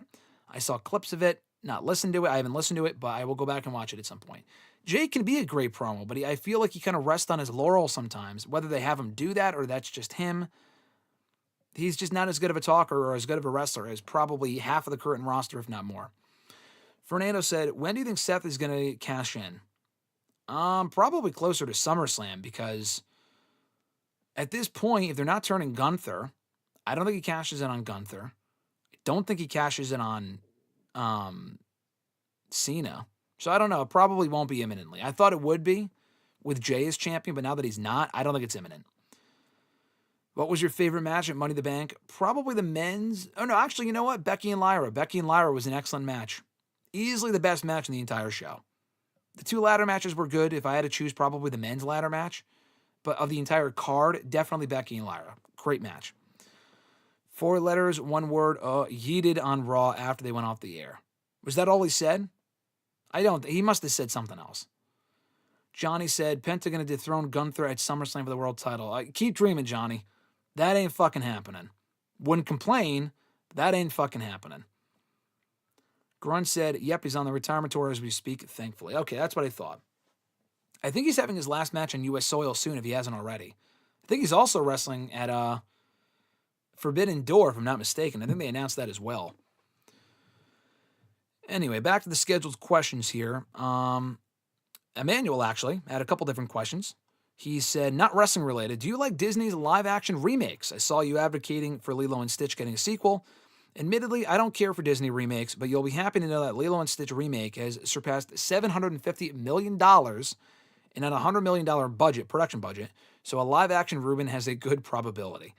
I joke about Lilo and Stitch 2 having a live-action treatment, but I do want to see it because I enjoyed the first one. Is it necessary? No, but it's for me. I want live-action Reuben, so everyone else that doesn't want it, well, fuck you. But your question being, do I like live-action remakes? No, I don't like the idea of it at all. I don't think they're necessary. I think it's a cheap cash grab. Just make fucking better movies and more original movies. I'm not going to sit here and say they've all been bad, though. I thought Little Mermaid was good. I didn't think it was great, but I thought it was good. I really like the Beauty and the Beast one. I like the Lilo and Stitch one for obvious reasons. Aladdin I have not seen. I heard that was good. I'm kind of conflicted on that. But you know, I thought Beauty and the Beast was good. What other ones have I seen? I heard Mulan was trash. Cinderella, didn't they do a Cinderella one? I haven't seen that. Snow White I haven't seen. Cruella de Vil, I like that one. They're not necessary, though. So I don't like the Disney live-action remakes. Some are better than others. And I thought the Lilo and Stitch one was one of the better ones, if not the best one, at least in my opinion. Grunt said the match with MJF wasn't great, so I'm happy I got to see Tanahashi live once, even if he wasn't in his prime. Yeah, I forgot about that. He faced MJF at Forbidden Door 2023, I want to say. I forgot about that. What are scheduled questions? Yeah, like Grunt said, it's questions that are sent in ahead of time on YouTube, Facebook, and Twitter. Thank you, Grunt, for saying that. If you send in the question ahead of time from Facebook, Twitter, or YouTube by dropping it in the comment section of this video after we're done being live, I'll include it in next week's episode. I say that at the beginning and end of every episode, but that's what the scheduled questions are. Questions I know I will definitely get to. Do I want AEW to sign Gabe Kidd? I do. I don't watch New Japan really at all. They've lost a lot of star power. I have no inclination to watch New Japan at this point. I didn't watch them at their peak. I'm probably not going to watch now. But I like Gabe Kidd from what I've seen. The guy's great. He's made several appearances already in AEW, so when he's if he went to WWE, I wouldn't complain, but I feel like his style is more suited for AEW. So, yes, I would like AEW to sign him. I just want to see him in WWE or AEW at some point because the guy seems great. Did I get my tickets for Fantastic Four? I did not. I'll probably wait until they get closer. The movie doesn't come out for like another month, I don't think, like a month and a half. So, Yeah, I mean, I got my tickets ahead of time for No Way Home, Deadpool and Wolverine, and Endgame. I probably won't do it for Fantastic Four. I'm sure I'll find a showing at some point to see the movie. Yeah, no, but I have not gotten my tickets. I have not gotten my tickets yet. I probably won't for another month. Emmanuel's second question, tangentially related, I can never pronounce that word, to recent events. But do you remember the time CM Punk made a tweet about where he insulted The Miz in Saudi Arabia after Miz substituted for him in the WWE backstage show? Oh, I fucking remember. I remember, and I saw a lot of people reposting it this past day on Twitter, with Punk talking about the Saudi blood-covered dick comment towards Miz, and they've since made up about it, but it was such a fucking heated comment for no reason, and I love Punk, but for him to say that and then go to Saudi Arabia, which was always inevitable, is very funny. It's very hypocritical to say. I mean, for him to even go back to WWE was hypocritical after all the shit that he was like, oh, buy one, get one free main event, and then he fucking main events night one. I love Punk, but he has said a lot of dumb shit that he probably shouldn't have, and he's admitted to that. He hasn't come clean about the Saudi thing. He said recently the damage control, not about damage control, but Grunt mentioned this in the comments and in the chat at one point a few weeks ago. He backpedaled quite a bit. He goes, oh, I never said I wouldn't go to Saudi Arabia. Yeah, no shit, you never said you wouldn't go there, but you made that comment towards Miz making it sound like, oh yeah, you're just doing this for the blood money fucking Saudi deal. And now you're fucking headlining the show there, pal. I mean, come on. Let's be real here. He's got to say, I mean, he hasn't said anything dumb recently, but I can't wait until he leaves WWE and he starts shitting on, oh yeah, my run wasn't great. I was unhappy towards the end there. Like, he just has to stop saying some dumb shit. And that's coming from a big Punk fan. What is going to be the better movie, Fantastic Four or Superman? Definitely Superman. I think Fantastic Four should be good. I'm excited for Fantastic Four. I think Superman, I'm not even a much DC guy at all. James Gunn I have more faith in. I think the movie will be better. It's a clean slate. Superman, the hopes are high, and I think it will be very good. Fantastic Four should also be good, but MCU has been so inconsistent quality-wise that I'm just not super hopeful that it'll be this great, fantastic movie. No pun intended. So I'm going Superman on that one, but I will see both, obviously. What are your thoughts on the white Black Panther? There's a white Black Panther? I know there's a White Panther or a White Tiger character from Daredevil Born Again. He was cool. He died in real life. He died in the show. Spoiler alert. Sorry, I probably shouldn't have said that. But the episode aired months ago, so if you haven't seen it, I'm sorry. But the character was cool. I think the daughter takes over for the character now, because in real life the actor also passed away. What is this white Black Panther thing? I don't know what that means. Are they recasting Black Panther with a white guy? I can't imagine they would do that. Obviously that just doesn't work. That would be extremely problematic. Like a White Panther in like Secret Wars, like that's an alternate Black Panther, but they wouldn't call him White Black Panther. That wouldn't make sense. So yeah, I'm not sure what you're talking about. Out of curiosity, how familiar are you with Superman? It's a timely question, Emmanuel, because before the new movie comes out next month, I'm not all that familiar. But what I've been doing, actually, is going back and watched the old movies. Now, I watched the original Christopher Reeves movies when I was a kid. I'm talking like 6, 7 years old, maybe not even that, probably like 5 or 6. I watched those movies. My dad showed them to me a long time ago, 20, 25 years ago. I remembered very little, if anything, of them. So I've since gone back and watched the first Christopher Reeves Superman movie, the second Christopher Reeves Superman movie, and I'm almost done with the third one. I got about 2/3 in and I haven't finished it yet. I'm going to try to finish it later. I have a lot of stuff to watch and a lot of stuff to catch up on, but I'm in the process of watching that. I'll probably watch the other ones too. I've heard they're not great, but like Quest for Peace, I'll probably watch that one. That's Superman 4. I know they made a Superman Returns movie that takes place, I guess, after Superman 2, but 3 and 4 aren't canon, I guess. I don't know how good that one is, but I might watch it before Superman comes out. That one, obviously Man of Steel. I've actually never seen Man of Steel. I know that's like an egregious thing to say. I've never seen it. I also did not see Superman versus Batman. So really my like viewing, like I saw some of the animated shit when I was a kid. But like live action shit, I've only seen the first few Superman movies, not the fourth one, not the '06 one, not Man of Steel, not the 2017 one, which I heard wasn't good anyway. I've seen Justice League. I wasn't really impressed with that. I thought that movie wasn't good, either version. And that's really about it. I don't know if I would have seen anything else that would have had Superman in it. So that's my knowledge level of Superman. Did I watch The Bear, Pseudo asked? No, I have not seen The Bear. I've heard great things about it, so I might go out of my way to watch it at some point. Alexis, I think, wants to watch it too, so we might watch it together eventually. Not imminently, but I heard it was good. I have not seen it, though. Johnny said Fantastic Four and Superman should feature less known villains and not be the heavy hitters once again. I think that's Lex Luthor, I know, is in this new Superman movie. But like the other bad guys, I'm not really familiar with, so it might be the lesser known villains and then build up to the heavy hitters, like not Joker. Joker's fucking Batman, but you know what I mean. Fantastic Four, same thing. I don't think Doom is in this, obviously. Doom they're building to in Doomsday. I don't think Doom is in Fantastic Four. Galactus, I know, is, and Silver Surfer. So they need some sort of draw from the movie, but you're right. They don't need the heavy hitters in the first one. Did I watch Watchmen? No. Heard of it? The show and the movie? I have not seen either. Alexis wants to watch Watchmen, though. I think the show. But you can't watch it anywhere. There's no episodes easily available on any streaming service. They took it off HBO, I think, a long time ago. Marvel Comics started an issue where a white dude took the Black Panther mantle. It's stirring up a lot of controversy. Oh, fuck. I did not know that. That's kind of problematic. Emmanuel A. said, I read that these Superman sequels went through a lot of production and executive issues. It kind of shows LOL. Yes, it definitely does. This might be a hot take. I enjoyed Superman 2 way more than 1. 1 wasn't bad. I thought 1 was good. 2 I liked a lot more. 3 has not been good. I've heard 4 is not good. I watched a breakdown video of Superman 1, so I kind of have a gist of the production and executive issues with the director, with Gene Hackman, among other stuff. I've read up on a lot of it, so it definitely shows. That's why I have a good feeling about James Gunn's Superman. Hoping it will be better, and I think it will be.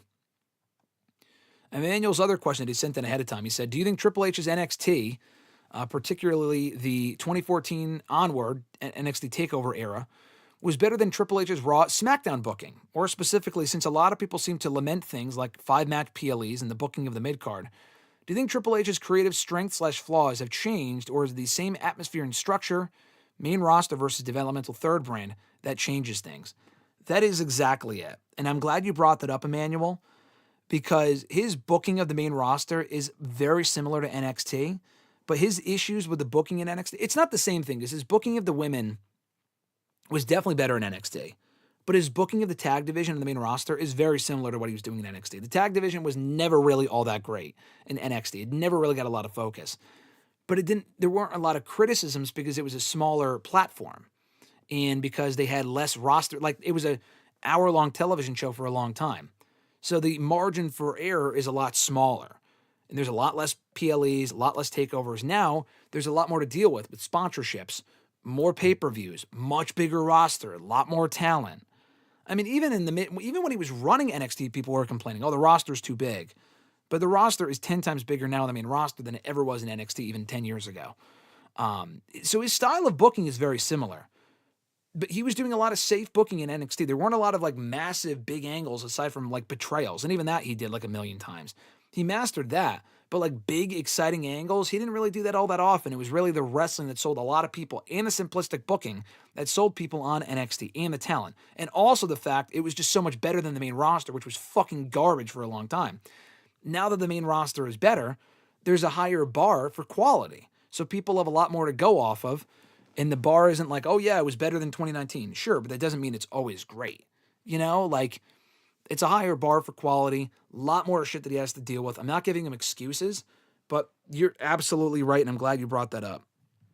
Because his booking is not drastically changed. It really hasn't been. Like, I mean, his booking of the women, even on the main roster, is very similar to what he was doing in NXT.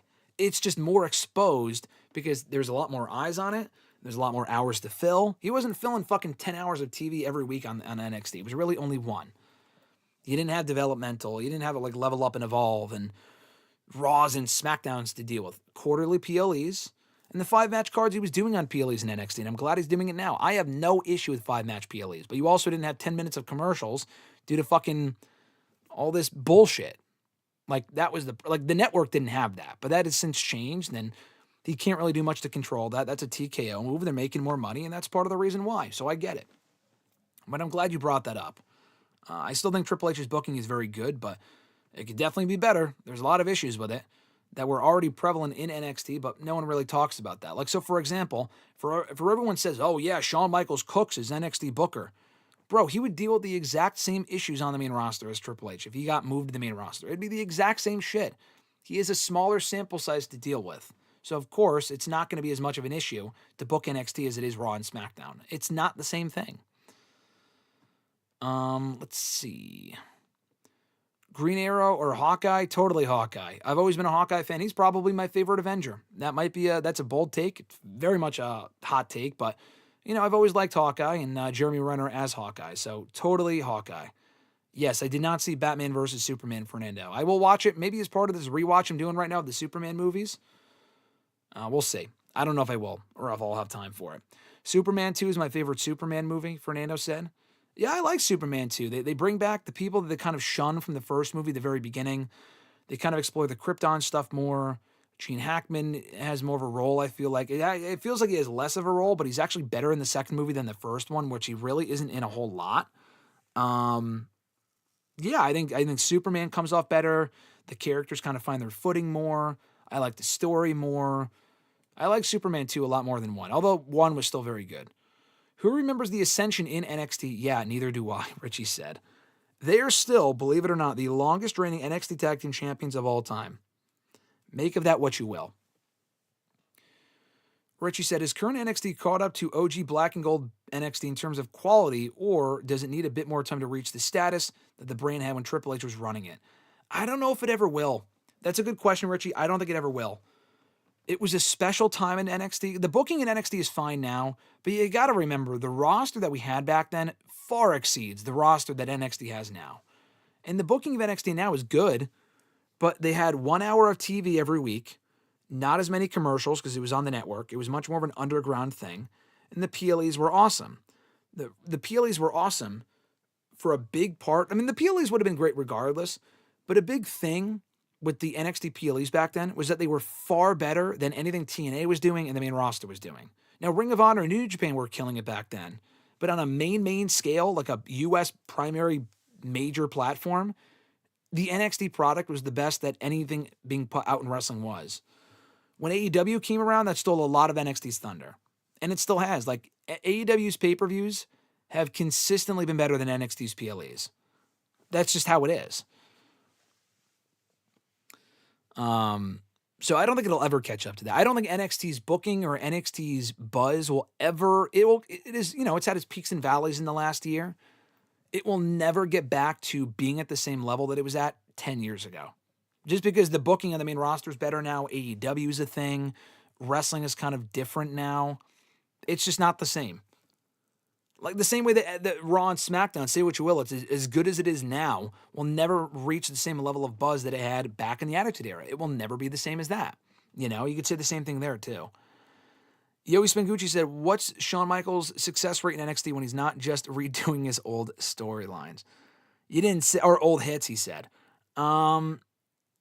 Pretty good. I mean, it's not great. I mean, it's, again, like I said, it has peaks and valleys. He does do a lot of his own shit. He redoes a lot of his own storylines, and that has gotten annoying. But overall, NXT is a solid show. It's not awful. There's, like, last week's show was great. There's some weeks where it's kind of throwaway.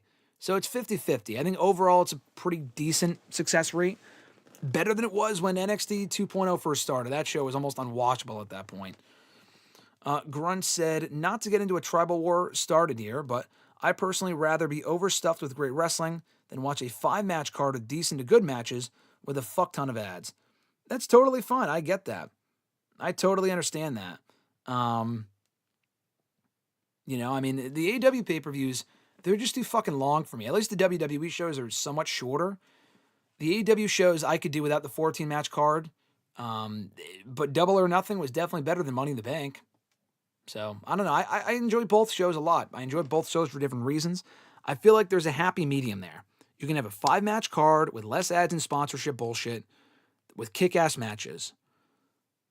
and maybe move it to 6 or 7 matches. 6 I would say is probably good. 8 is too many. 7's too many. Like 7, like then it makes the matches shorter, especially with the ads. They have to do the ads. That's how they make as much money as they do.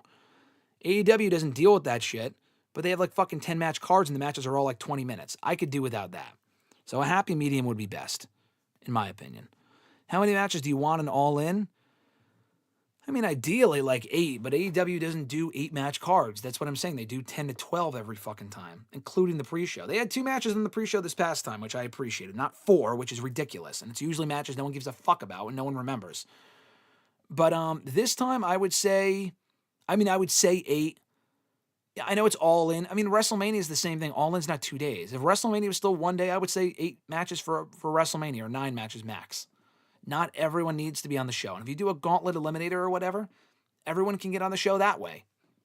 Not everyone needs, 20 minutes for a match. We didn't need 20 minutes for FTR versus Garcia and Nigel McGuinness. That was a waste of time. The match was good. Did not need 20 fucking minutes. But I'll probably say 8 matches. It'll probably end up being 10 to 12 for sure.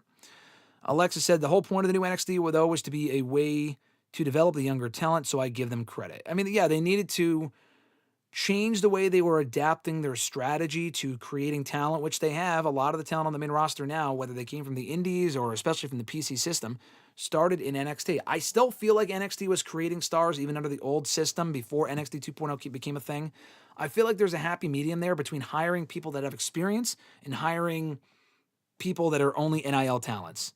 And I think they've struck that balance extremely well, at least in my opinion, because I enjoy the product as it is right now. NXT is not must-see television, for the most part. But it's still good enough. I will say that. So yeah, they need to create stars while also putting out a good product. And I feel like they found that balance, except the show is just not must-see, and that's fine. There's just a lot of wrestling out there. Maria said, who's your favorite Muppet? Good question. Probably either Pepe Le King Frog. I don't know if I have like a single favorite Muppet, because it's always changed. I love Kermit. Fozzie probably would have been my number 1. I love Fozzie. Gonzo for a long time might have been my favorite. I love Rizzo and I love Pepe Le King Frog. Okay, or King Frog, prawn rather, not frog. I said frog. Maybe Rizzo, either Rizzo or Pepe. Those might be my 2 favorites. They're fucking funny. Back to the scheduled questions here. At Iwagu91, when did the Rascals turn face? The Rascals and TNA have been face for a while, brother. Probably for the last year and a half. They've been face for a while now. Definitely well before Wesley turned on him, which was last year. If you said turn heel, I haven't seen Against All Odds yet, so maybe they turned heel over the weekend. I don't know, but they've certainly been face for quite some time. He also said, I read that Cedric Alexander might join TNA. What are your thoughts on that assumption?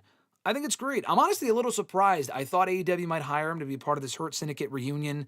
He would take MJF's spot. I would have been in love with that idea, but I guess they don't want to do that. And maybe there's some bad blood there from the way that his wife, Big Swole, left AEW, either on AEW's end or Cedric's end. I'm not sure.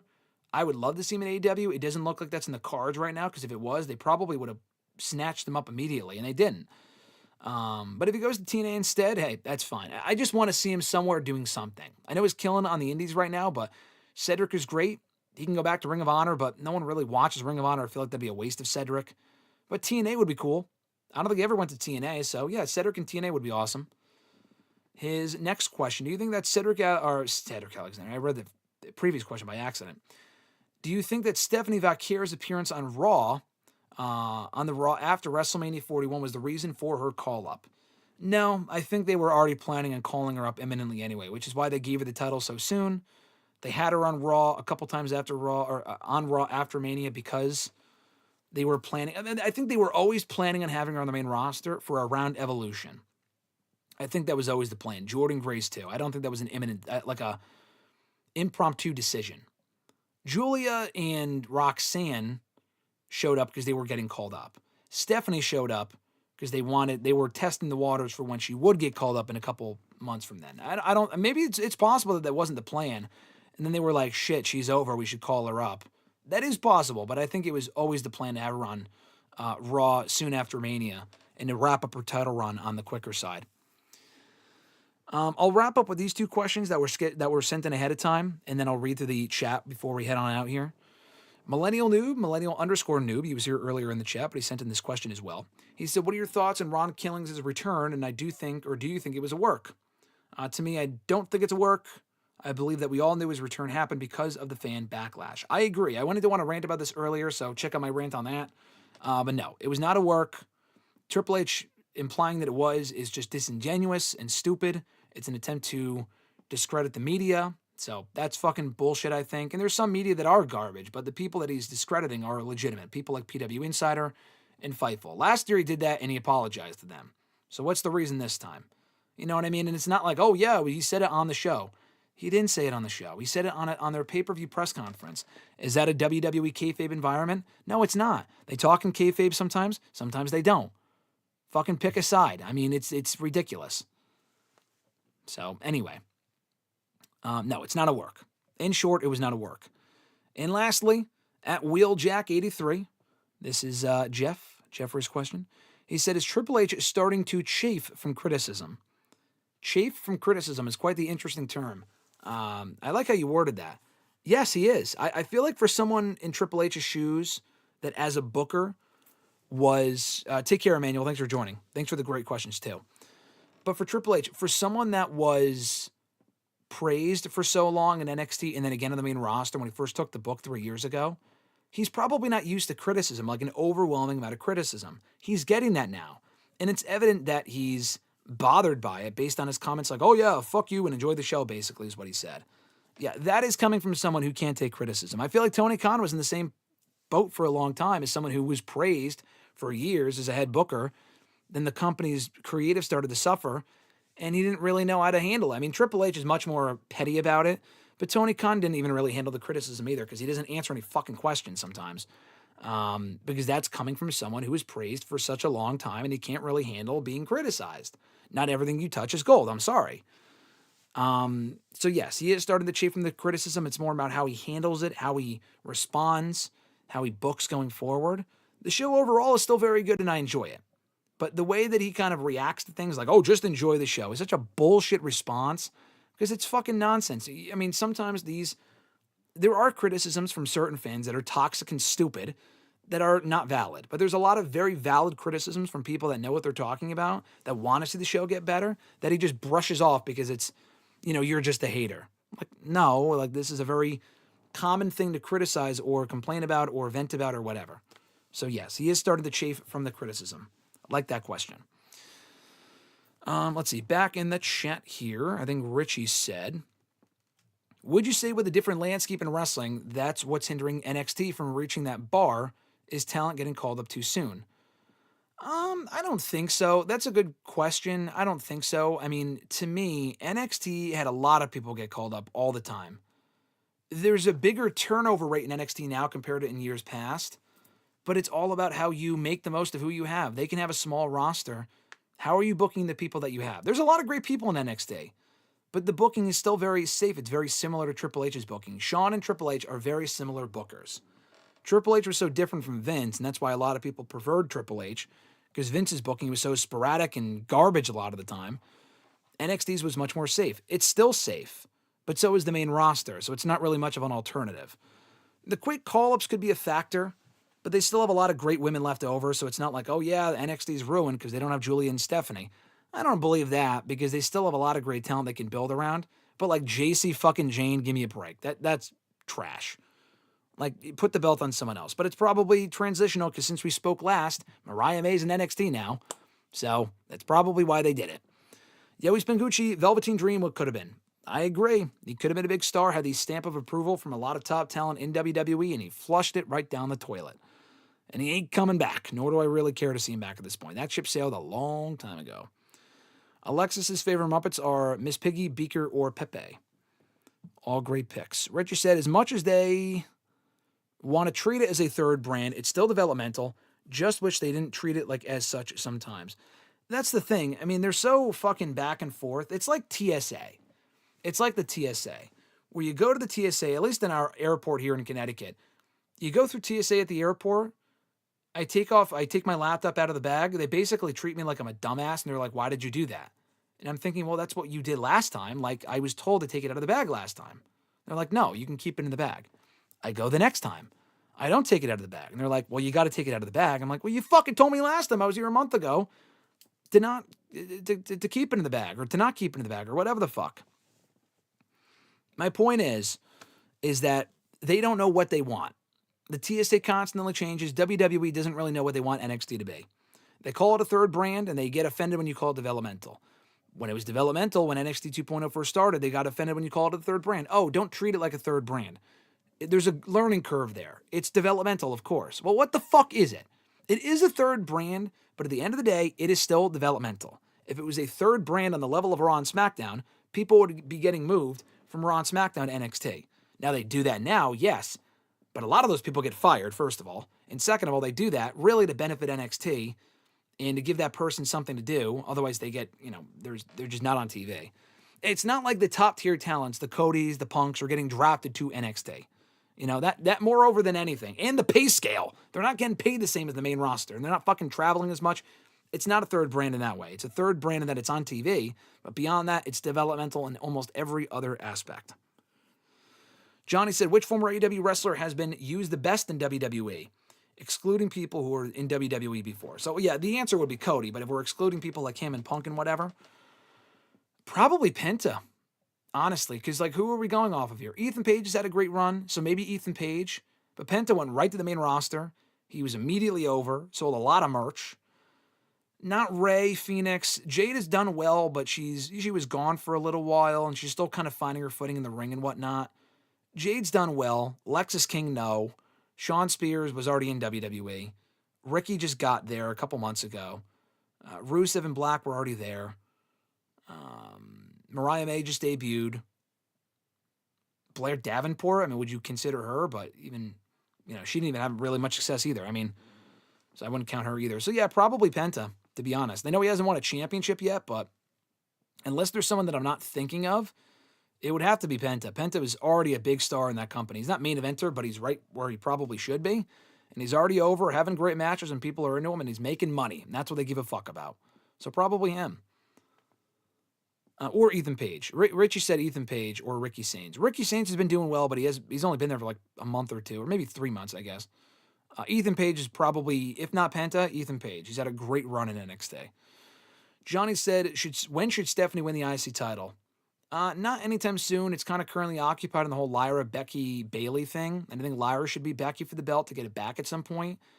You're not going to immediately have her lose it to Stephanie, so probably a little bit later on in the year, but not too far because I feel like she will be champion before long. Maria said, are you looking forward to Becky versus Bayley? Yeah, we saw the match a few years ago when they were feuding as, babyface and heel. They feuded for a long time, but the roles are reversed. And I like that. And the Becky and Lyra stuff has been awesome.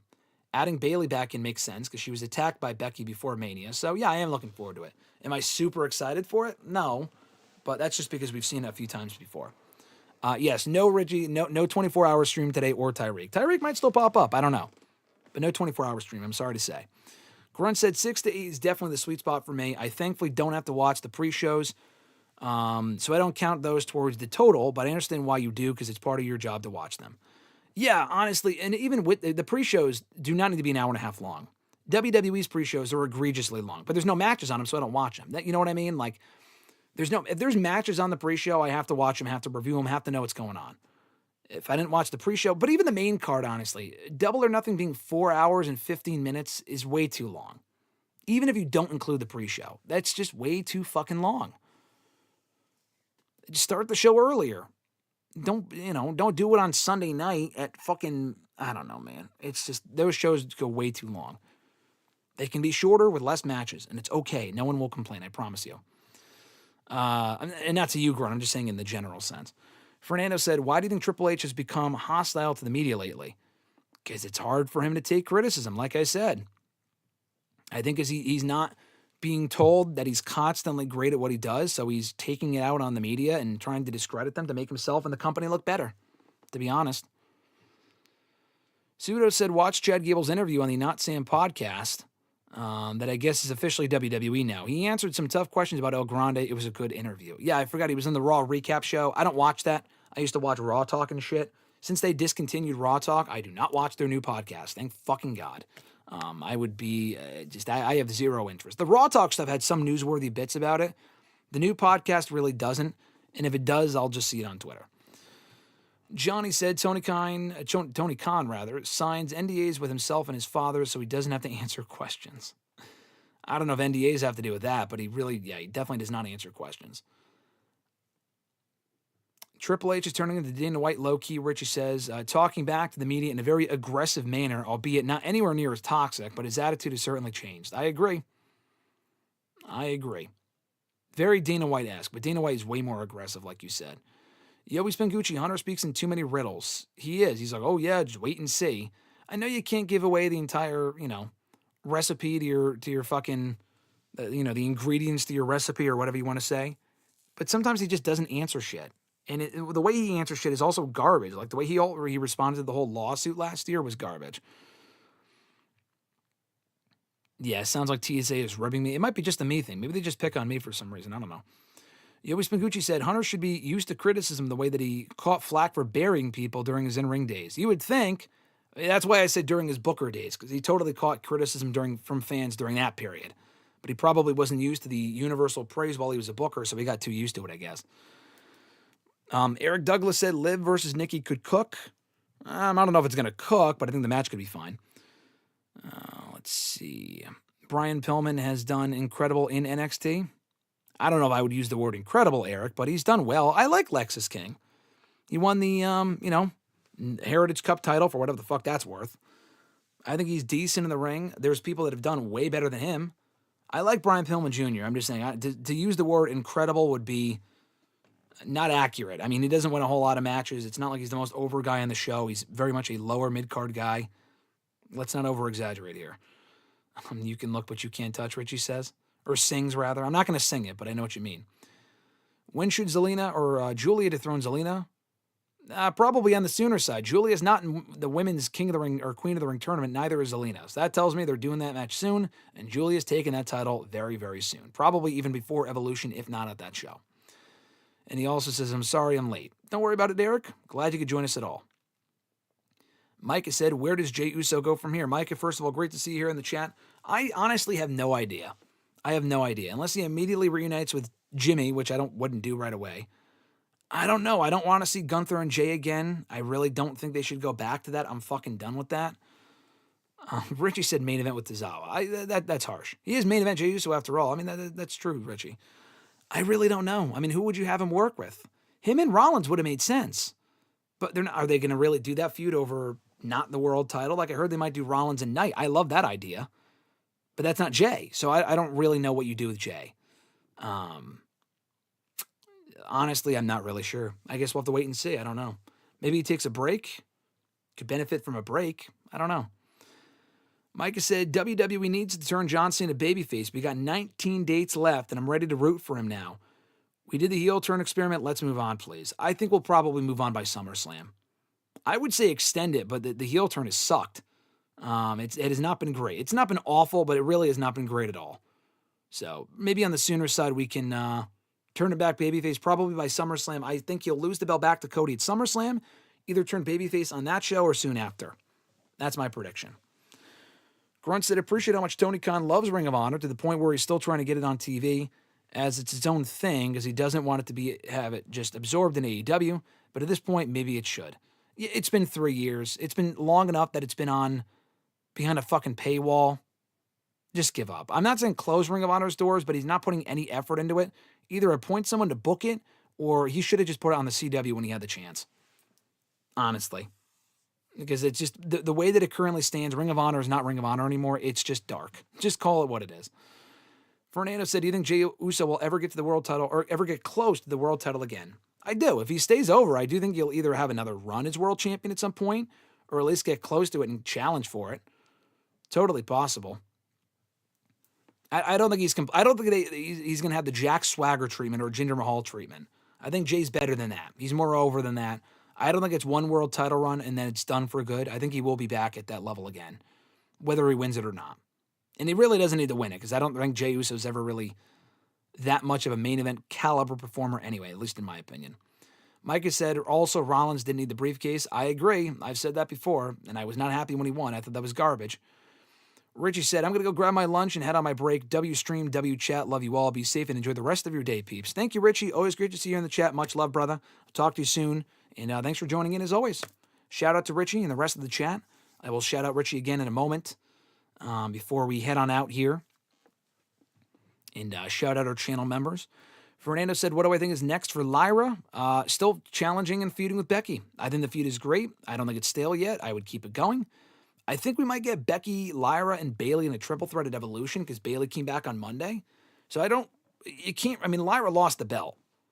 And she's still involved. So how do you do Becky and Bayley at Evolution and leave Lyra out completely? That's kind of my problem with that. So I think a triple threat might make sense. Because Lyra wasn't all that enthused when Bayley came back on Monday. You can kind of tell she was conflicted or confused. So I feel like a triple threat would make the most sense. Because it's not like her and Bayley were best friends anyway. They were going to team at Mania, but that's about it. Jeremy Bowers, great to see you, brother. Thanks for joining in the chat. He said, so Sammy beats Gunther only to get cashed into by Seth at SummerSlam, ? That's what people have said. I don't know if that's going to happen. I would be fine with that, honestly. I would be totally fine with that. Because they've planted the seeds for Seth calling Sammy a loser for not having won a world title. People have said Sammy wins King of the Ring. I don't think that happens. I think Cody wins King of the Ring. I really don't want him to. I'd much rather have Sammy win. But I think it will be... Cody. But anyway, I love that idea. I saw Solomonster say that. I love the idea. And I think you could build a Seth and Sammy that would explain why they haven't done it yet, why they haven't done that match yet. So yeah, I could totally see that. Pull Daniel Bryan from 2013. Do I have a favorite ladder match of all time? I'm sure I do. Off the top of my head, I love Jericho and Shawn Michaels from No Mercy 08. Obviously Razor and Shawn are great ones. They're not my favorite. I have no nostalgic attachment to those. My favorite Money in the Bank ladder match is probably the one from WrestleMania 24. So that is among my favorite ladder matches. AEW there's just been so many fucking ladder matches, it's hard to say. Those are the top two that come to mind. But AEW's had some great ones. But those are the top two that come to mind. I love ladder matches, though. It's probably my favorite stipulation. There's definitely another one. Oh, also, there's TLC, but the TLC match in the SmackDown After Mania this year I loved as well. And then Fernando said, Jay should start a faction with Veer and Love Ziggler. I agree, Fernando. Love Ziggler and Veer for the win. Too bad Richie had to leave and didn't hear that, but he would appreciate that. Becky versus Lyra, 3 stages of hell match at Evolution. I love that, but Bayley would have to be involved because she's back. She's not going to return and attack Becky and then not be involved at Evolution. So, I don't know. The first Money in the Bank might be my favorite ladder match of all time, Grunt says. That's also a great one. Excellent match. Great show. Excellent match. I'm also a big fan of that match as well. And that's going to do it, guys, for today's episode of #AskGSM, episode 602 here for June 10th, 2025. Like I said earlier, I thought we were live for the first 40 minutes. For whatever reason, YouTube fucked up. And there were people in the chat, but for some reason, no one could hear or see me. I don't know what happened. So the first portion of the video, unless it comes back up on VOD, just sounds like it's gone. I guess if you go back and watch the video, it just starts randomly in the middle of the video for some reason. I don't know why. I apologize for that. But if you're wondering, oh, did I answer this question? Did I answer that question? I answered all the questions that I answered in the part that got cut off later on in the video. So I was contemplating uploading the entire video because it's recording on my end. I can just upload it because I have the file saved as soon as we're done here. But I'm not going to do that because anything I talked about, I ended up just, repeating anyway later on in the video. So FTR versus the Bucks is his favorite AEW ladder match. That's also a good one, Grunt, from Dynasty last year. Another good match. Or Revolution. I think it was Dynasty. Yeah, no, it was Dynasty because the Bucks at Revolution faced Sting and Darby. Another excellent stream, Fernando says. Thank you, Fernando. I appreciate that. Thank you to Fernando, Grunt, Johnny, Jeremy just joined a little bit earlier, Micah, Richie, Alexis, everybody who joined on today's stream. I appreciate it. Maria, Pseudo, great to hear and see from you guys, or hear from you guys, rather. We'll be back live again on Thursday's WrestleRant Radio, probably around noon Eastern time. Hopefully we don't run into any issues there. But keep an eye out for that. We should be back live. Talking R-Truth, Money in the Bank, Mariah May. We talked Mariah May last week. But, Money in the Bank, R-Truth, a lot more news in the world of wrestling. That anything comes up, we'll be discussing it on Thursday, including Mr. Marceau's response to Gunther beating Jey Uso for the World Heavyweight Championship last night on Raw. But in the meantime, though, you can totally check out our channel members. Shout out to our channel members. Alexis, Miss Mod Matthews, Dillon, DiGiacomo, Mrs. Renee, DJ Swerve 1, Daniel Malcolm, RJ Marceau, John Ritland, Richie, and Average Grunt here on YouTube and on Twitter. Check out their handles and their work. They do great stuff. Appreciate you guys for being channel members. If you want to consider signing up for a channel membership, $5 a month gets you top billing on hashtag AskGSM and WrestleRant Radio. If you got a comment, got a question you want me to talk about first before anything else, become a channel member. You unlock access to that. In addition to badges and emojis in the live chats during the streams. You also get early and ad-free access to certain videos and so much more. So consider signing up for a $5 WrestleRant All Access Pass channel membership. I would appreciate it. And shout out to our current channel members that I mentioned a moment ago that have already signed up for the channel membership. And at the very least, be sure to like this video. Drop a comment with your question or just a comment. Subscribe to the channel. Hit the bell button to be notified every single time we go live and every single time we upload new content here on the channel. If you want to send around I saw you say, see you around, Grunt said. Thank you, Grunt. I appreciate it. Thank you for joining us as always. Thank you for the great questions. If you want to send in a question to the show for next week, tweet me on the Twitter machine at WrestleRant with WrestleRant or at WrestleRant with the hashtag AskGSM. What the fuck am I saying? I'm still tired from Disney, clearly. Find me on Facebook, facebook.com/graham.gsm.matthews. Drop a comment on the post I usually put up on Monday nights, if not on the wall itself. And last but certainly not least, drop your question down below in the comment section on this very video. I'll include your question in next week's edition. That's going to do it, folks. Thank you, as always, for a great stream, a great time here today. This has been a lot of fun. We'll catch you right back here on the stream on Thursday and more content before then here on the channel. So until next time, guys, I'm Graham GSM Matthews. Have an awesome one, and I'll catch your ass down the road.